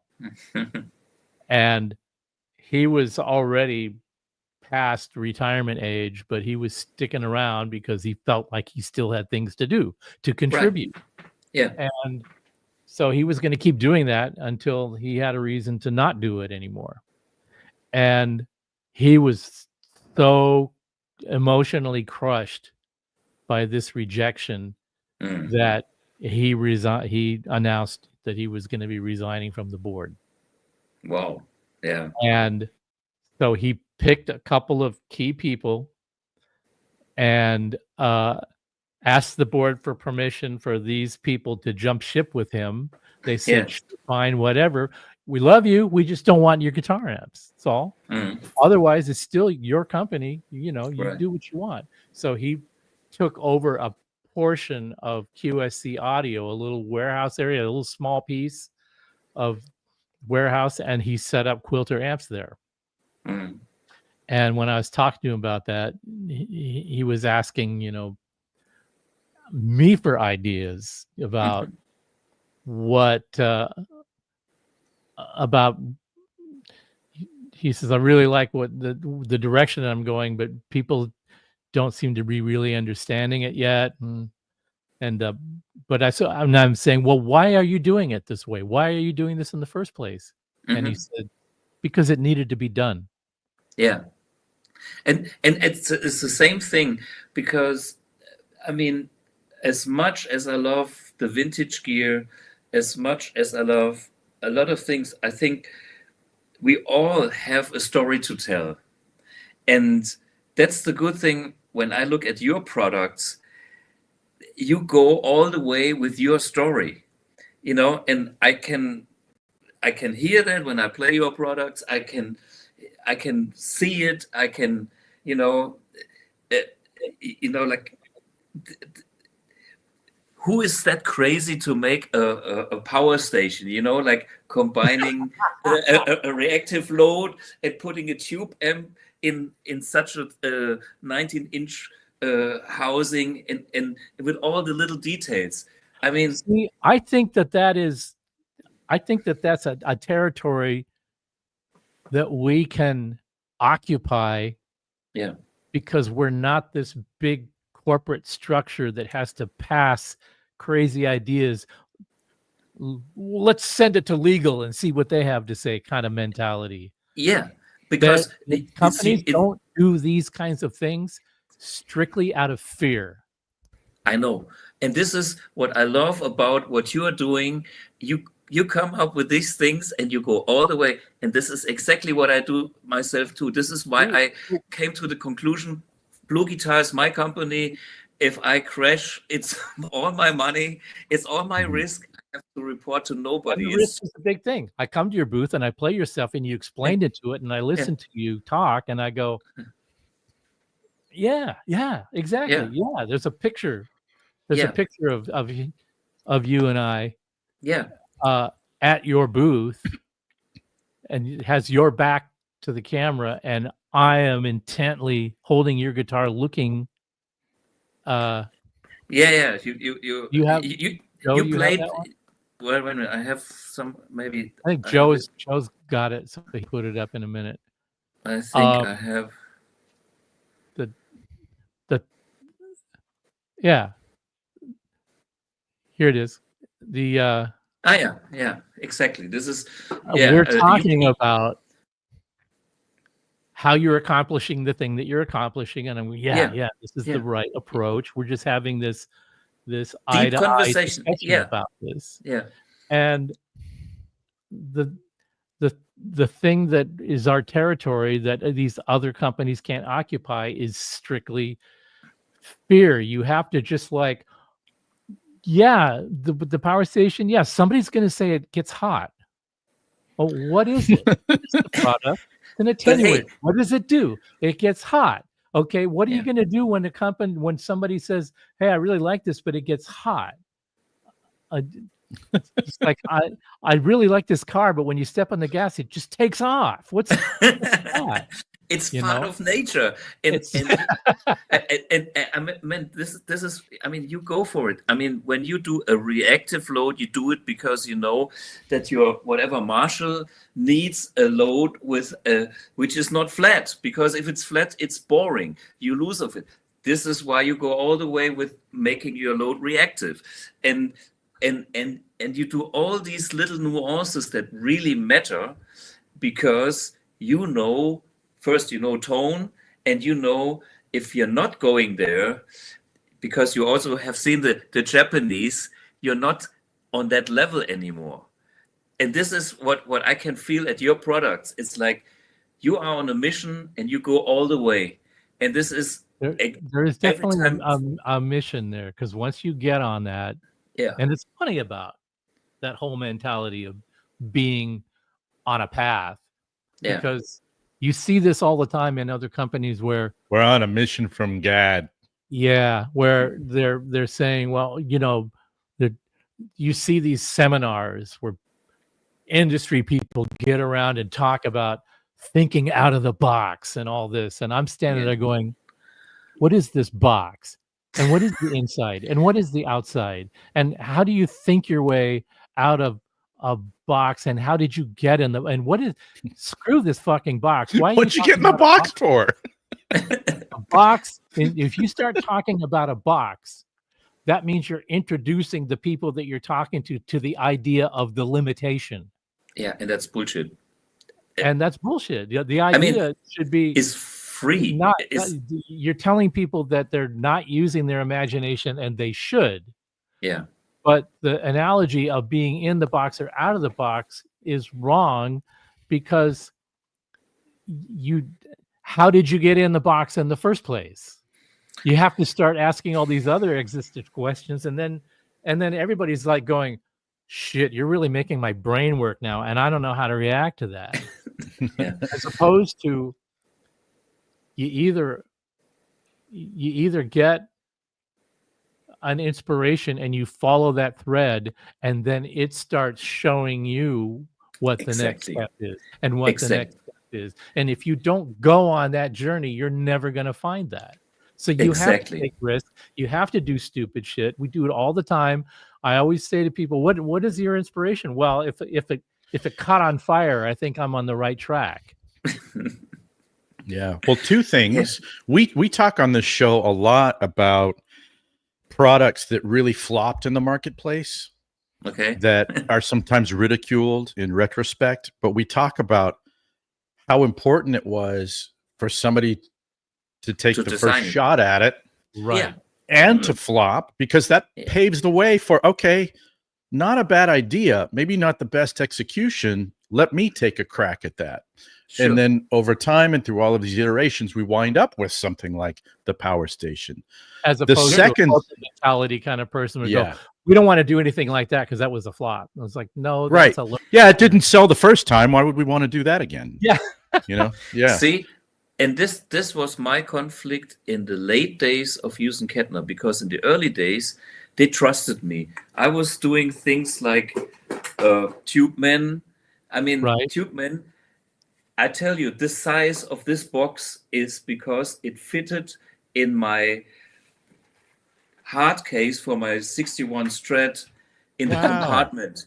Exactly the size. I was this was my drawing. This was that was such a big product for you guys.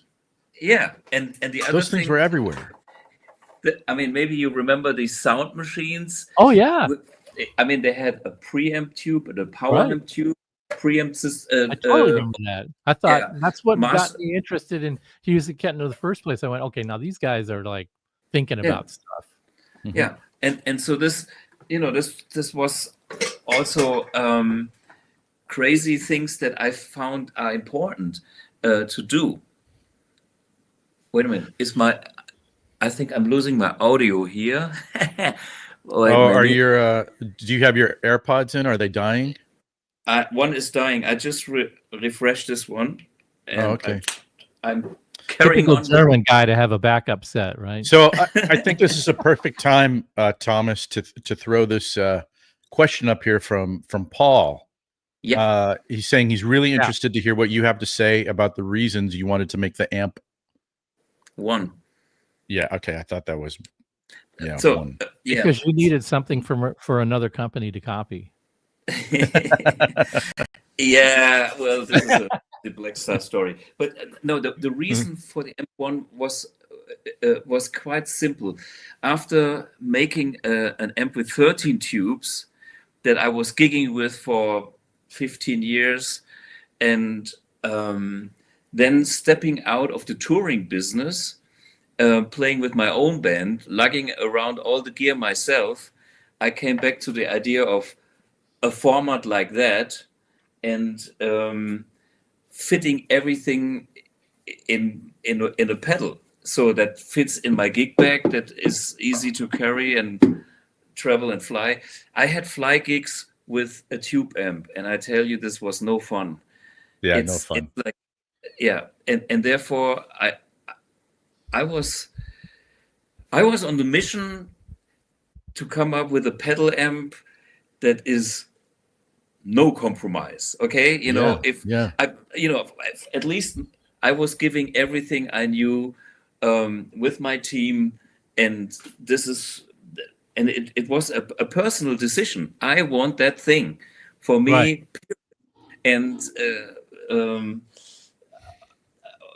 it took years to design it. There was a starting point. Of course, you have one channel, which is like my Plexi-ish Marshall-esque channel.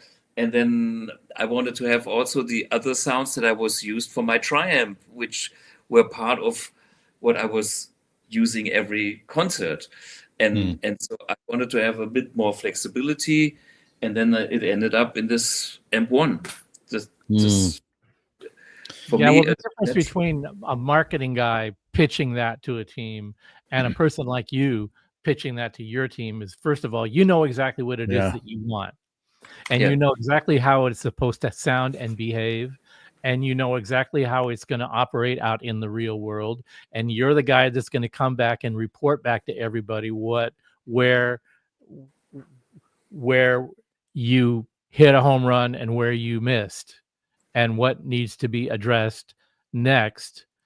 And there's a continuity in that. So once you get it even in a form, you have to have it in the form to where you can finally critique it. And then again, you stick your foot out there, you stick your neck out there, you make that thing as close to your vision as you possibly can, and then it talks back to you. Yeah. And you can go, yeah, exactly. And I know I've been through, prototypes with issues. Of course, when you do something brand new, my first version was only 50 watts. And then I decided, no, guys, I go all the way 100 watts. I want that headroom. And then also, it's, is it sturdy, because this sits on the pedal board. Before that, you had things sitting, well, in a combo is pretty intense as well. You have some electronics, but things like that. And I was gigging with it.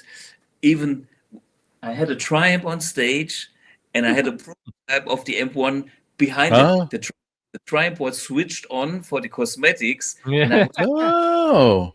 And I was checking my colleagues in the band if they notice any difference, if the audience notices difference, I like that. How long was the development R&D period of the Amp 1 before you released it? From soup to nuts. I would say kind of 5 years. It started slow with the challenge of how to get the perfect plexi tone without tubes, and then still have a tube. But the challenge, and then of course you do generation 1 and 2, and then you learn this and next thing, and then once you design the power amp, you find out about nasty things that can happen.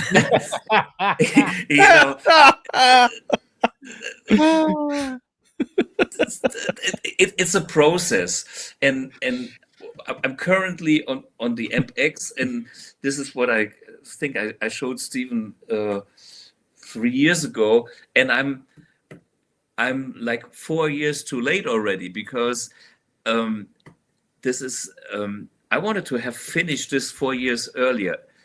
I will finish this year. But wait a minute, the one that we were discussing in that picture. Yeah, this one now getting finished. This one is getting finished. The Amp X. Tip that up. I want to tip the top up. I want to see. Whoa! Look at that. Yeah, I saw the picture. Wow, seeing it in your hands is mind blowing. Yeah, yeah, but that's really something. I want to know how much you spent. How much time you spent getting the damping on that top cover just right.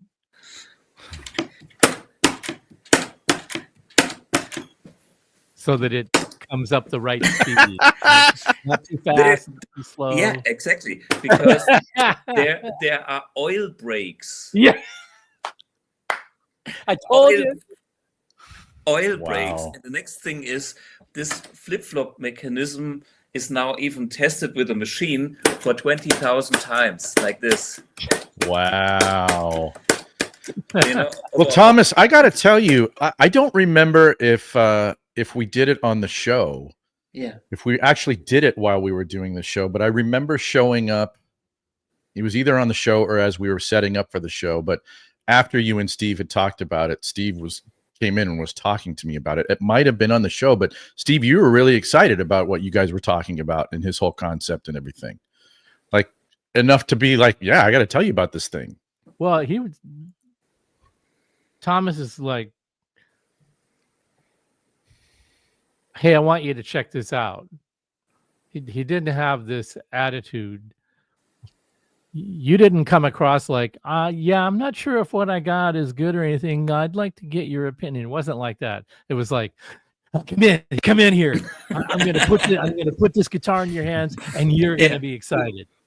And I went, okay, count. And I sat down and I played one note on the guitar, and it was the low E, and it went bang. Yeah. And I went, hey. The rest, okay, I don't even need to hear it. It's got a bunch of analog effects in it. It's got this feature. I didn't even need to hear any of that. All I needed to hear was, does it go kabang when you hit the string? If you got that, everything else that you put in front of it, I already know that you know what a guitar is supposed to sound like and an amp is supposed to sound like. So it's no longer a question, because that's the key thing that a real guitar player is going to expect a real amp to really do. Exactly. And if it doesn't do that, okay, on to the next thing. Exactly. We have. Oh, go ahead. This is the point always when I check out your products. They all have that. There is not a single product that you designed that doesn't have that. It's real. And this is why, I know that you take a lot of decisions. Just take the power station. For an example, I can really see what you're doing and what you're thinking about and how important these little nuances are. And now it became an industry standard for all the guys that have their beautiful vintage amps at home and can't use them as they are. But with a Fayette power station, boom, they are shining again. They're working in a modern environment, spot on. You have, and you're not losing what you talked about. The low E band. Yeah. This is the guitar tone. It's not like it looks cool and it's not there anymore. No, with the Fayette power station, it is there. Originally, all I wanted to do was just hear that. I didn't have this big expectation for what it was going to be. I just wanted to hear that thing.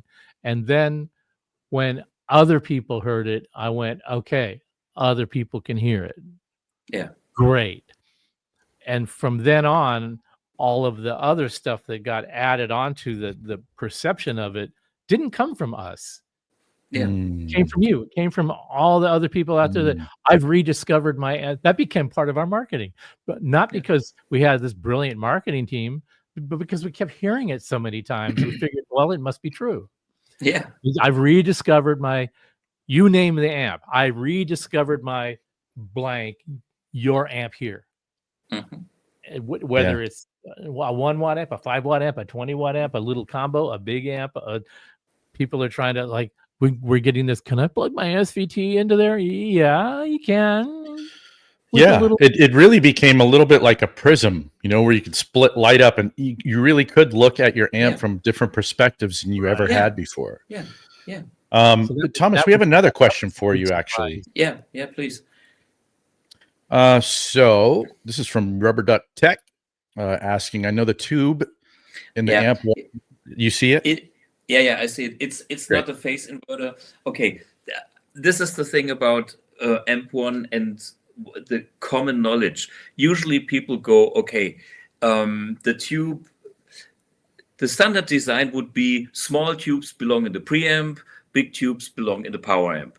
Okay, the only small tube we know in the power amp is the phase inverter tube.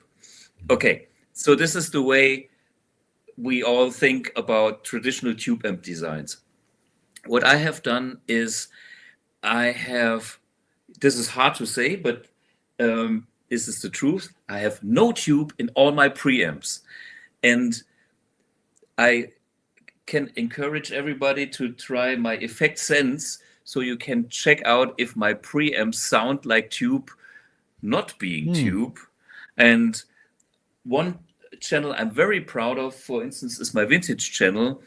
And I know in the Synergy system, there is a Dr. Z module that has now a preamp module with a phase inverter clipping, zagging, punchy sound that is supposed to recreate a hot driven amp.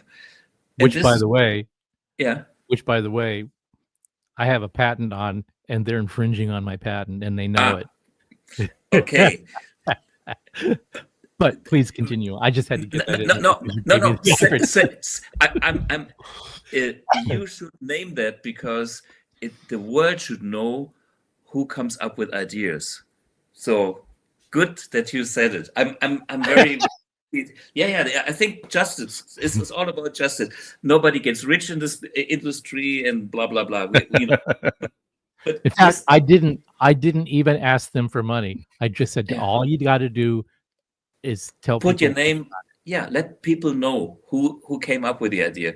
Yeah. And I think that this would be fair. I mean, I had similar things and.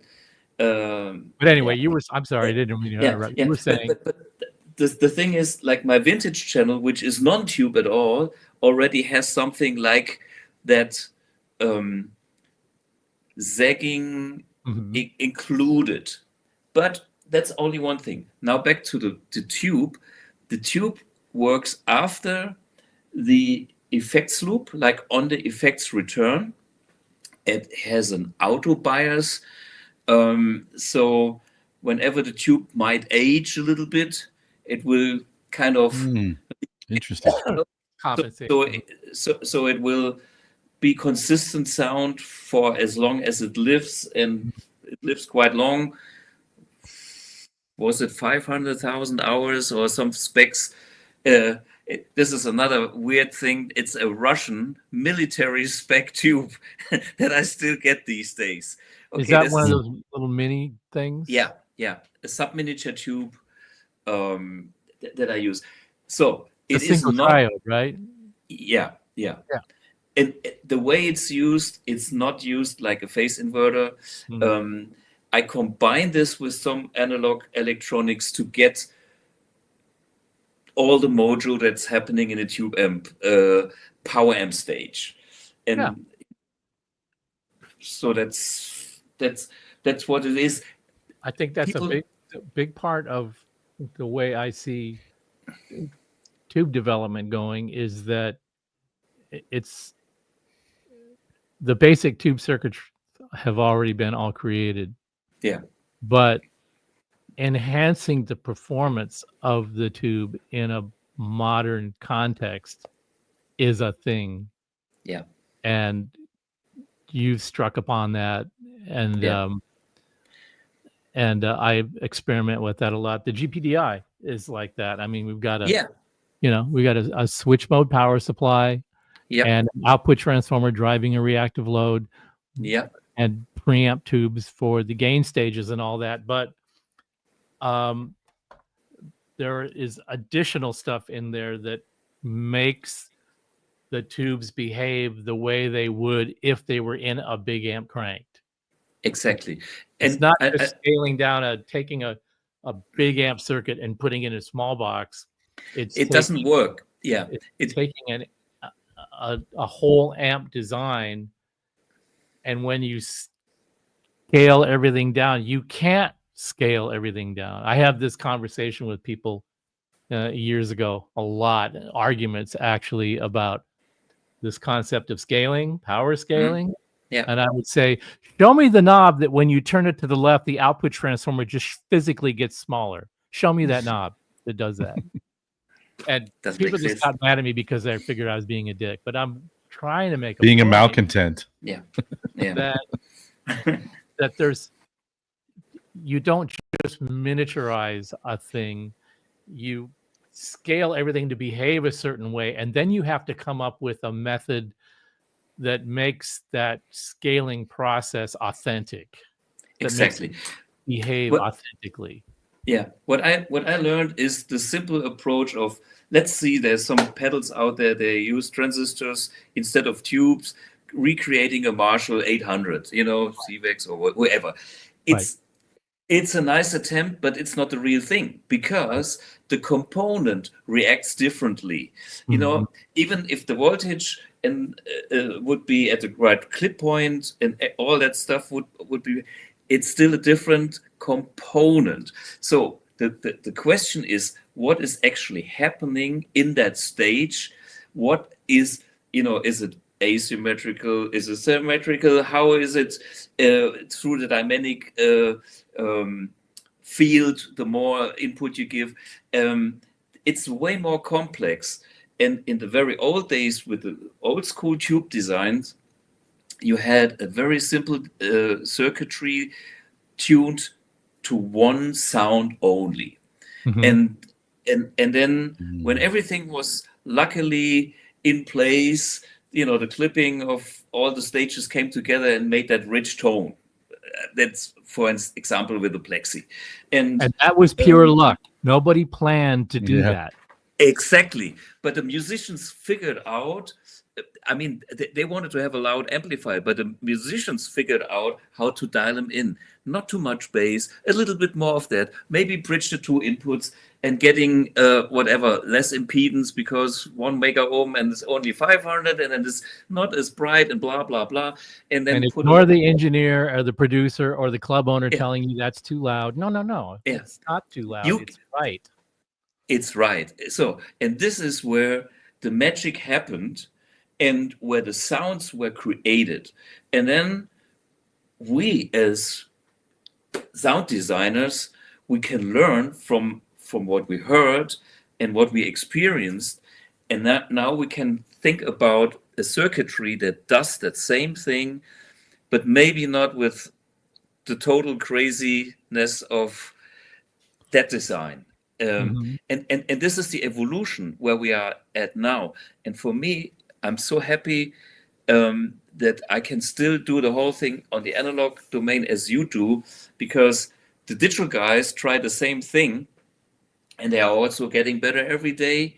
But honestly, I still miss something about most digital products. I'm not saying digital products in general are bad, but the magic that I get from something analog that is driven on the edge is what makes me play guitar and enjoy. First of all, that can't be denied. Yeah. Second of all, it can't be predicted, because every kind of player that plays every kind of guitar and speaker cabinet and environment is going to be wildly different. So their experience is going to be wildly different. And if you give them a canned experience, you can only eat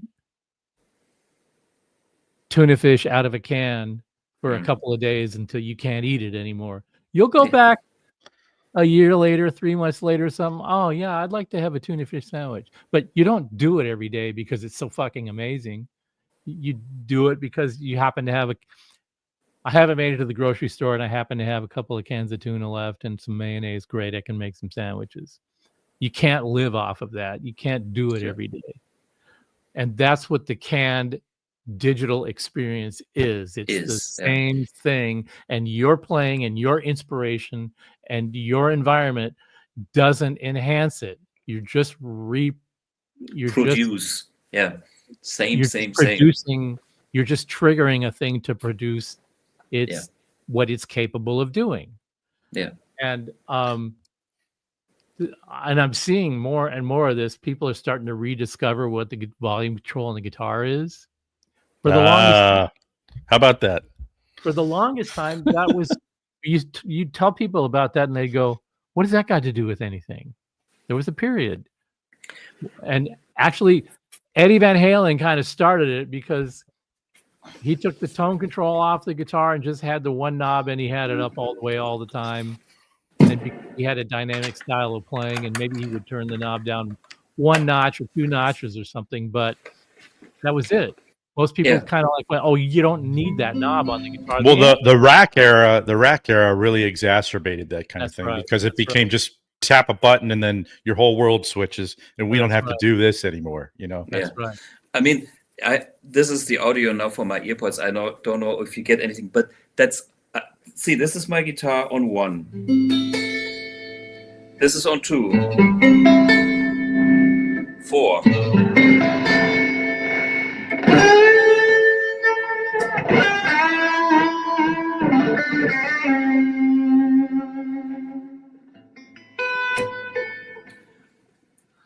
I don't need a channel switch. It's all built into my guitar.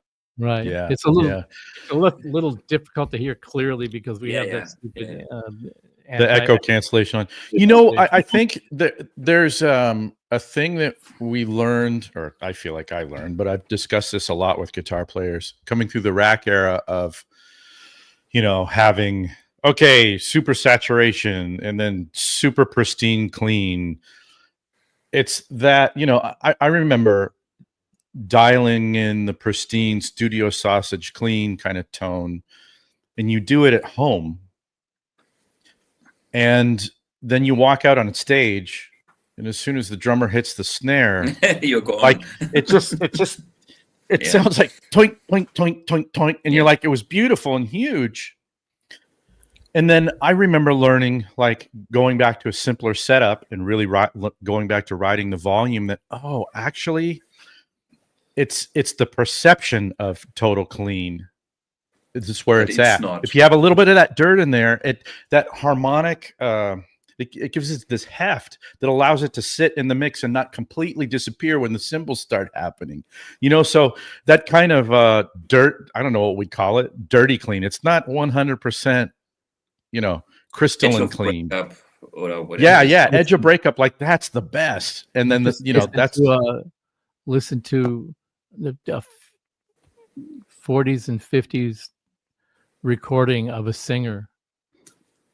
That's the sound. It's the kind of distortion that when the Beatles started going into recording studios, the head of the recording studio gave your producer, your engineer, a book of all the things that you can't fucking do in this studio. There will be no distortion. You did a distortion. Red card. You're out of here. You will be a minimum of 6 inches away from the microphone. You will not turn this knob until you have permission. You will not put these microphones too close to drums. You will not do this. You will not. There was a whole book of all the things you couldn't do. Yeah. And the people that moved the evolution of music to the next phase, just every day they took a page out of that book and took a big shit on it and said, yeah, get the hell out of our studio. We're paying for the use of it. We'll pay for what we break. Get out of here. Yeah. And, I mean, take the Beano album, Eric Clapton, you know, when he was playing his blues breaker, Led Zeppelin 2, the drums are overdriven and they are so killer. I mean, one Well, ham. Jimmy Page is in the studio, and the engineer's going, "Tell the guitar player to turn down," and Jimmy Page is going, "Leave him the fuck alone." Exactly. You know, the story with Tomorrow Never Knows, you know, the Beatles song. Okay. And you know, the Beatles had been listening to all the American, you know, Detroit stuff and rhythm and blues, and they're like, man, the kick drum on that stuff is, you know, like we got to get a sound like that. And so I think Jeffrey Emmerich, the engineer on those sessions, was like, okay, I think I have an idea how to do it, but we have to break the rules. But the Beatles were this huge seller at that point. So they're like, okay, we're going to close mic the drums on this one. And it's like, oh, but he was, I think if I remember the story right, he was this close to getting canned, but the Beatles are like, we're your biggest act. Like, you're not canning shit. Like, stay out of our session and we're going to do it the way we want. But if you listen to that drum sound on that particular track, like that was the birth of being able to, you know, use the mics outside of, you know, the rules given in those handbooks. We had Dave Weiner, who was the second guitar player in Steve Vai's band. Yeah, he's great. For the longest time. He used an Ultra Lead forever. And they were out touring, and one of the power tubes went bad. And he sends an email, "Hey, we're in bumfuck. One of the tubes is bad. We're not going to be able to get to a city until the next couple of days. Is it okay to run the amp like that for a couple of days?" "Yeah, knock yourself out. Just take the bad tube out, run it. No problem. You could put it in half power mode and then just use the two outside, or you can just run all three. It's not going to really hurt anything. It might not sound that great, but..." And he goes, "Okay." It works, yeah. So I didn't hear from him until the tour was over. And then, so few months later, he comes into the shop and he goes, "Yeah, and you just, can I just leave the amp the way it is? Is that okay?" And I said, "Well, what have you been doing? You've been running at half power?" And he goes, "Actually, I tried running at half power for a few shows, and then I put it back on full power with 3 tubes, and I like that better. Can I do that?" And I said, "Can you? You've been doing it. You don't need my permission." And he's like, "Well, it's not going to blow anything up." "Have you blown anything up?" "No." I said, "Okay, then it must be okay. It's not up to me. It's the gods out there that determine that. And if you got away with it, that means the gods are smiling at you. Go in peace." And he's like, "Right on," you know. And he said that for a long time until he got tired of it. He went, "You know, I put in a new set of, we got, you know, we were in blah, blah, blah, blah, someplace, and we were rehearsing, and there was a studio, and they had a tech there, and I had him retube the amp, and now I like it with 4 tubes again." Fair enough. Yeah. That's so hey, go ahead, Steve. That's just the thing that's the analog experience that does not happen in the digital domain. And it's a complete mindset. I mean, analog is you see what you get, and it's instant. You turn a knob and this reacts to you, or you got to live with it. And it's for me, that's part of a culture that is creativity, that forces you to take decisions. I mean, in the digital age, you can make 100 multi-tracks on your laptop, and you can never take any decision. Your album is never finished because you might have well, it's like when you take a picture of something, and we take 20 pictures of the same thing and never choose which one to keep, because you can. Yeah, it's, and you know, and for people that are creative and designers, amp designers, or whatever designers, I have no problem to say this is great.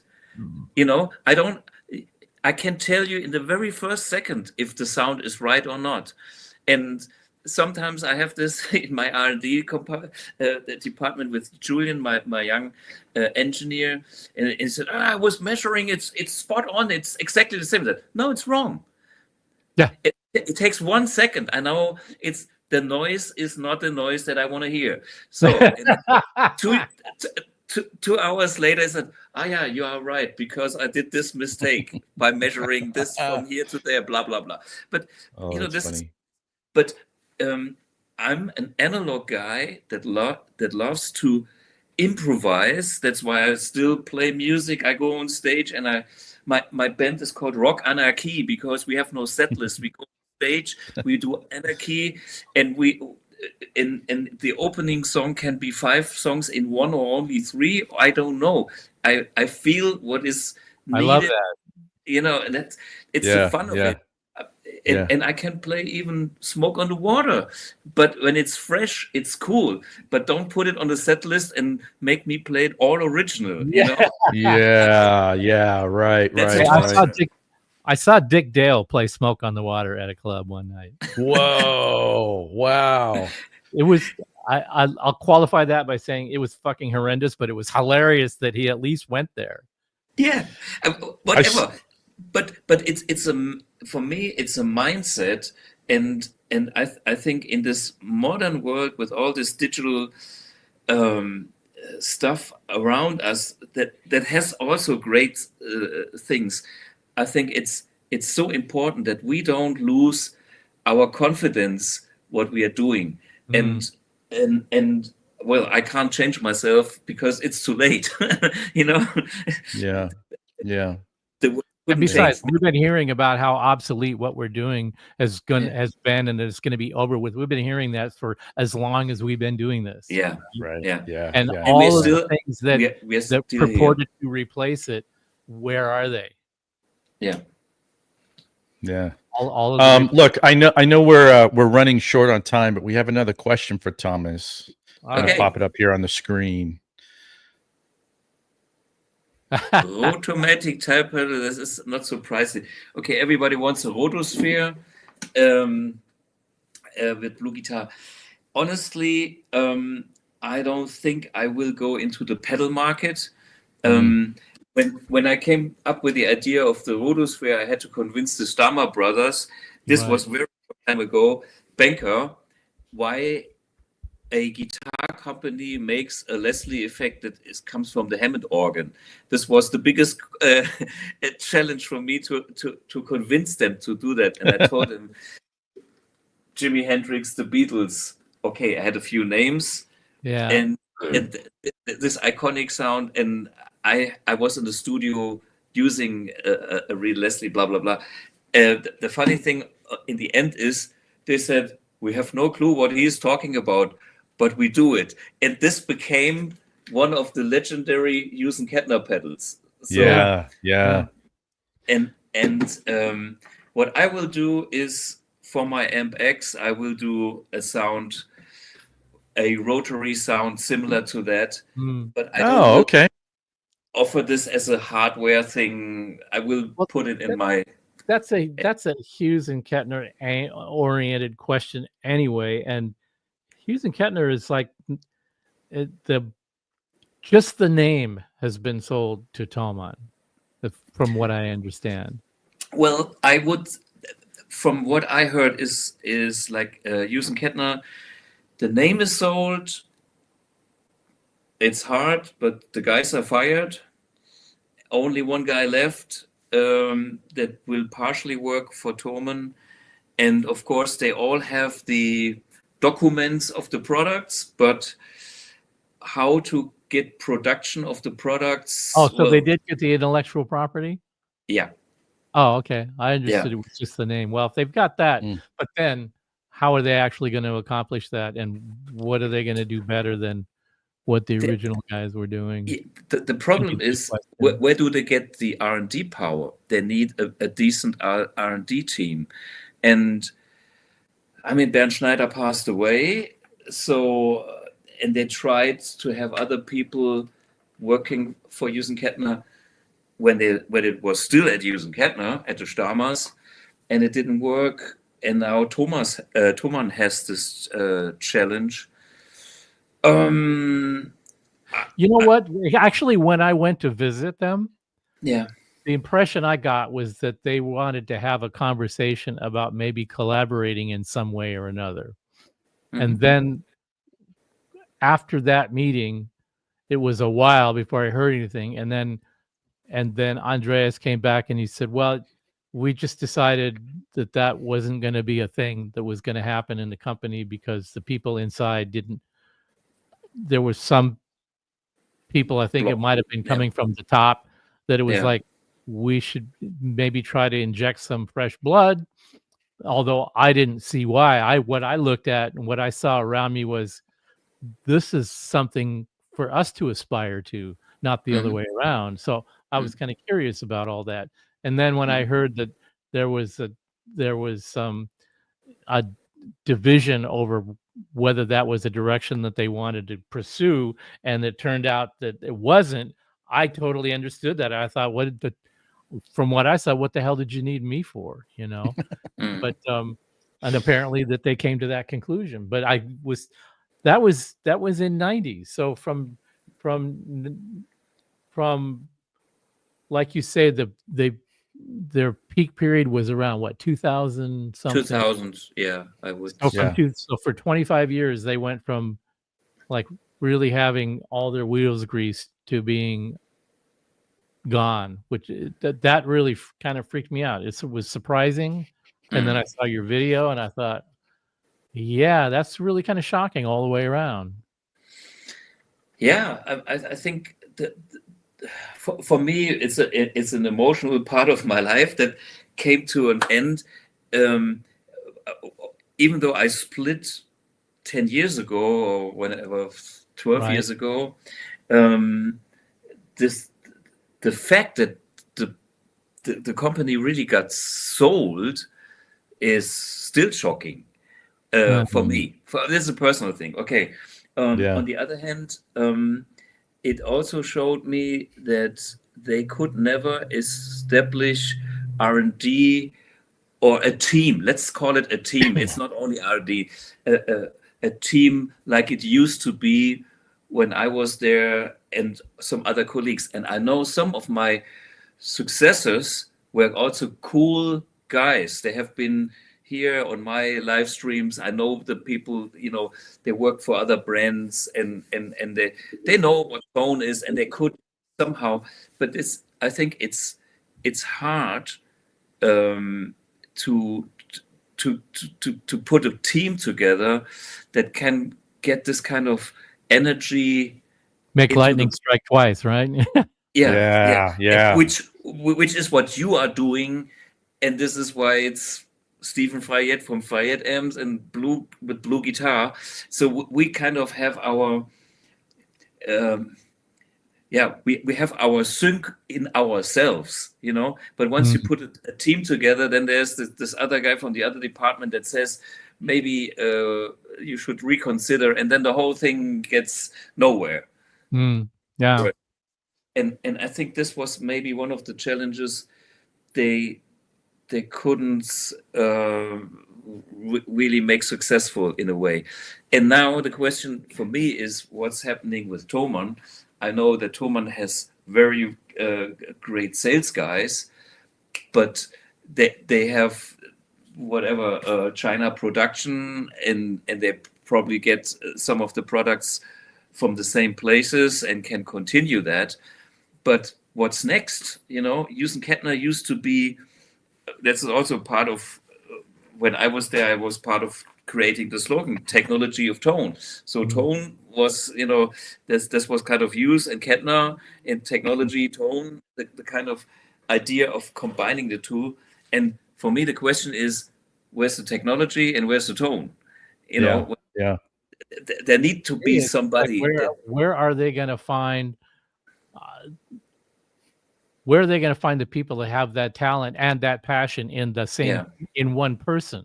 Yeah, those people are in short supply, and they're not coming up. They're not coming up with some of the same. You're not an engineering person specifically, and I am not technically an engineer in the classic sense of engineer person. I have an affinity for this machinery. I feel like the machinery talks to me, and I talk back to it. There was a TV show in the 50s, like a family's TV show, kind of like a Leave It to Beaver kind of family show. And there was a scene in there where the daughter wanted to go to the engine class, the motor class. All the guys went to the motors class. And she wanted to go to the motor class to meet guys. But she liked the professor, not wanting to date the professor, but she wanted the teacher. She respected the teacher because he was teaching something, and she got caught up in what he was teaching. And they described him as having a German accent. And the thing that she brought home from her first experience with being in class with this teacher was he told her, if you are going to be working with a machine, you have to not be afraid of the machine. That's the quote that she said with this fake German accent. And I just thought, that was like 56 or 58. And that has stuck with me all this time. And I tell people that come into our shop, when I have an amplifier open and they look and they go, oh, that looks scary. I say, it's not. Here, touch it right here. And they go, oh, no. So I grab their hand. I did this to Joey Brasler. I grabbed his hand and pulled his finger toward the inside of the amp. He yanked it back and he was like, wow. And I said, want to back with the machine, you cannot be afraid of the machine. Yeah. And what I was telling him was true. What he thought I was just spoofing him, but that's what I've lived by. Sure. And it's also from the engineering side. Am I a textbook engineer? No. Do I know where the resources are? Do I need to go look up a chapter of a particular subject to find the information that I need? Sure, all day long. Sure. I do it constantly. I'll pull out a page of a book or a tutorial online. I'll refresh on that, and then I'll go to town. And then I may not look at that piece of material again for, years, but having the foundation starting with where all that came from, the people aren't coming from that. People aren't coming up from that. Yeah, so, unfortunately, because, look at the good old tube amps. You could have this approach, your whatever hand-wired Marshall, and you think, what is this capacitor doing here? Yeah. Make it bigger, make it smaller. What's happening? Okay, I get more gain, I get less bass. And what happens when I do this on this tube stage? This is how I started. And this is, no clue about nothing, but trial and error. And then one little quickie on that line. Yeah. We have our support forum now, which is really cool. We get a lot of people asking interesting questions. One guy has got this recent model 1968 reissue Fender Twin. He's using it with the power station, makes this horrible oscillating sound. And I heard that sound and I went, there's something wrong with that amp, but I didn't say anything yet. So our guy that's responding to our tech support, I said, we need to dig into this. What's going on here? And so he went through all the test procedures, the checking procedures, the step-by-step and blah, blah, blah. And this sound was remaining, and it only does it with the power station. When you turn the power station off, it doesn't do it. And I'm going, that's not right. In here, I'm going, that's not right. That's not right. We're missing a piece of this puzzle. So we kept grinding on it and grinding on it. And then I did an internet search and I found a thread where somebody else was complaining about this oscillation in this Fender had nothing to do with the power station. And I told the guy again, play the amp without the power station. He goes, you know what? It's really weird. It's doing it now. And I said, I got you. Fucking got you. And so Dave responds back, is it possible that when you started playing the Twin into the power station, you turned the volume up and now you have the volume where it was with the power station? Disconnect the amp from the power station and play it at that same volume. Yep, it's doing it all the time now. Yeah. You never played it at that volume before. Exactly. No, actually, no. That's another version. Went to Fender, got the schematic. In their literature, they're talking about they changed the feedback network, the negative feedback network in the amp to give it this more lively sound. And I went, it's not stable. The clue. Yeah. The clue. And I put it all together. I looked at the schematic, and there's this big capacitor across. And you brought this up. What does the capacitor do? They put a bypass capacitor on the feedback resistor in the power amp stage of the Twin. And if you don't turn it up loud enough, it's okay. But as soon as you turn it up, there's enough negative feedback to cause this horrible parasitic oscillation. And I knew that sound. I'd heard it a million times. And poorly designed amps or amps that were for whatever reason. I've heard that. But that's another version of the power station allowing you to experience all of your amplifiers in a way that you hadn't before, including what the hell happens. I've never done this before because you couldn't, and now that you can, what is happening? Go down this road. It's a great opportunity to go down this road. And also, how big of a subset of guys like you that are out there that have that a much accumulated experience to be able to connect those dots. And I'm about to say there's probably 4 in the world right now. And I have the same thing with customers like you do, because this amp one is sold thousands of times, and it's all over the world in different situations. And then there's the combination with other products. There's rules that I tell the guys, hey guys, if you have something to complain, if you have a faulty, make sure there's just a guitar with one lead into the amp, and there is nothing else connected but a speaker. So the next thing is make a video, show me your settings.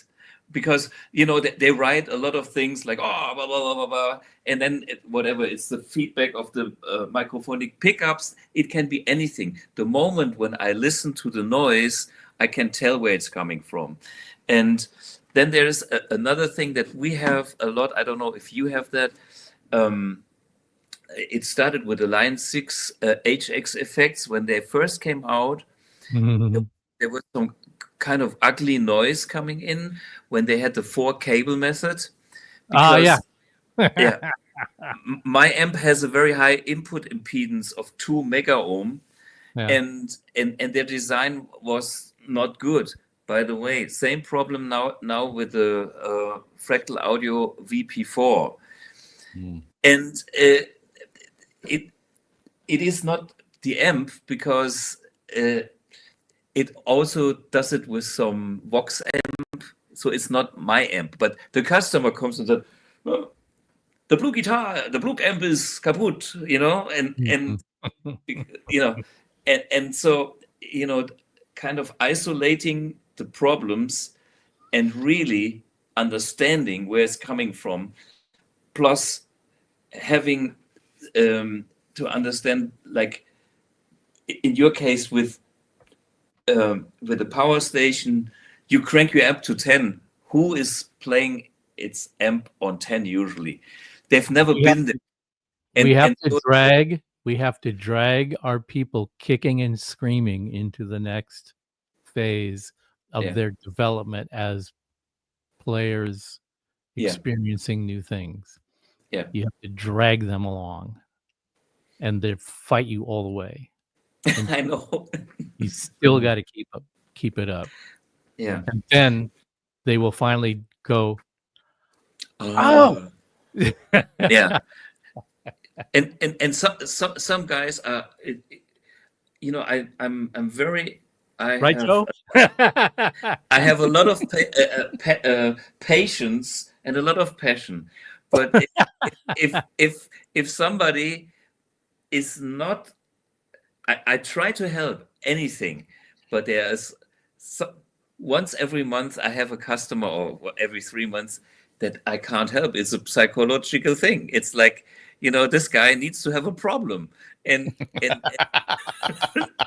it's like, what can I do? And sometimes I have to simply to pass on my email to somebody else in the company because he has fresh energy, and then we have maybe sometimes we get things solved. I mean, in the end, everybody is peaceful, and we get solutions. But there's people, and the mentality can be quite a challenge. Hank Williams had a great is quoted. I don't know if this is true, but Hank Williams is credited with this quote: "Some people just have to be hurting before they'll know they're alive." Yeah. I hear you. I hear you. Yeah. And I mean, it's like the whole thing in the end is psychology. For me, I'm an energy guy, so I try to stay around people with positive energy. That is, makes my life richer. That makes me happy, and I'm willing to give more, and I can receive, and everything is in the flow, and the world is a beautiful place. But there are people who always are the victims. Maybe you have heard that or experienced that. It's like some people you try to help, and they always go, "Oh, yeah, but I still," and you can give them everything and $10 on top, and they still are the victims. It's yeah. They will fight to hold on to their weaknesses and problems. Yeah. Well, I've known you I've known you at least 35 years, and I've never seen you without a smile on your face. Not once ever. Somehow sometimes I suffer, but I can turn that around. Yeah. It's like playing the blues. You know what I mean? I mean, when you have the blues, you have to play the blues, and then you feel great again. Yeah. It's lemonade out of lemons for sure. Yeah. I hear you. Well, look, we've had you longer than we told you we would have you on here. So, I realize we have to end this at some point, but this has been fantastic. Thank you. Anybody have any closing remarks? You can have me anytime again, because it was such a great big pleasure, and this gives us the chance to spend some time together besides the trade shows, outside the box. Yeah, we'll definitely have to do that. And when you get so, is the X out now? Not yet. Okay. On my when you're ready to start shipping it, yes, let me know. We'll get together. And I'm coming to NAMM, and I will stay in LA the week after NAMM, as I usually do. And probably, if you are around, we can spend some time together. And then I'm ready with this X, and then we can talk. And excellent. And I'll be at Guitar Summit. Ah, super! I'm there too. All right. When are you coming? When are you coming earlier, or you just fly in and fly out? Not sure yet. We're still trying to plan the trip. Well, I mean, off camera, maybe if you want to see me here at home, I'm not too far. Guitar Summit is only 1 hour drive. Okay. South. Oh, that's cool. Remember? Thomas, just make sure you bring a lot of really negative energy people along. Okay. It's awesome having you, Thomas. It's great to meet you. Thank you. Hey, thanks for having me. Thanks for your time. Yeah. I really had a great time. Thanks to everybody for hanging out for the long haul. Yeah. We'll seeing you again soon. Okay. All right. Sounds great. Cheers, guys. Take care, everybody. Yeah.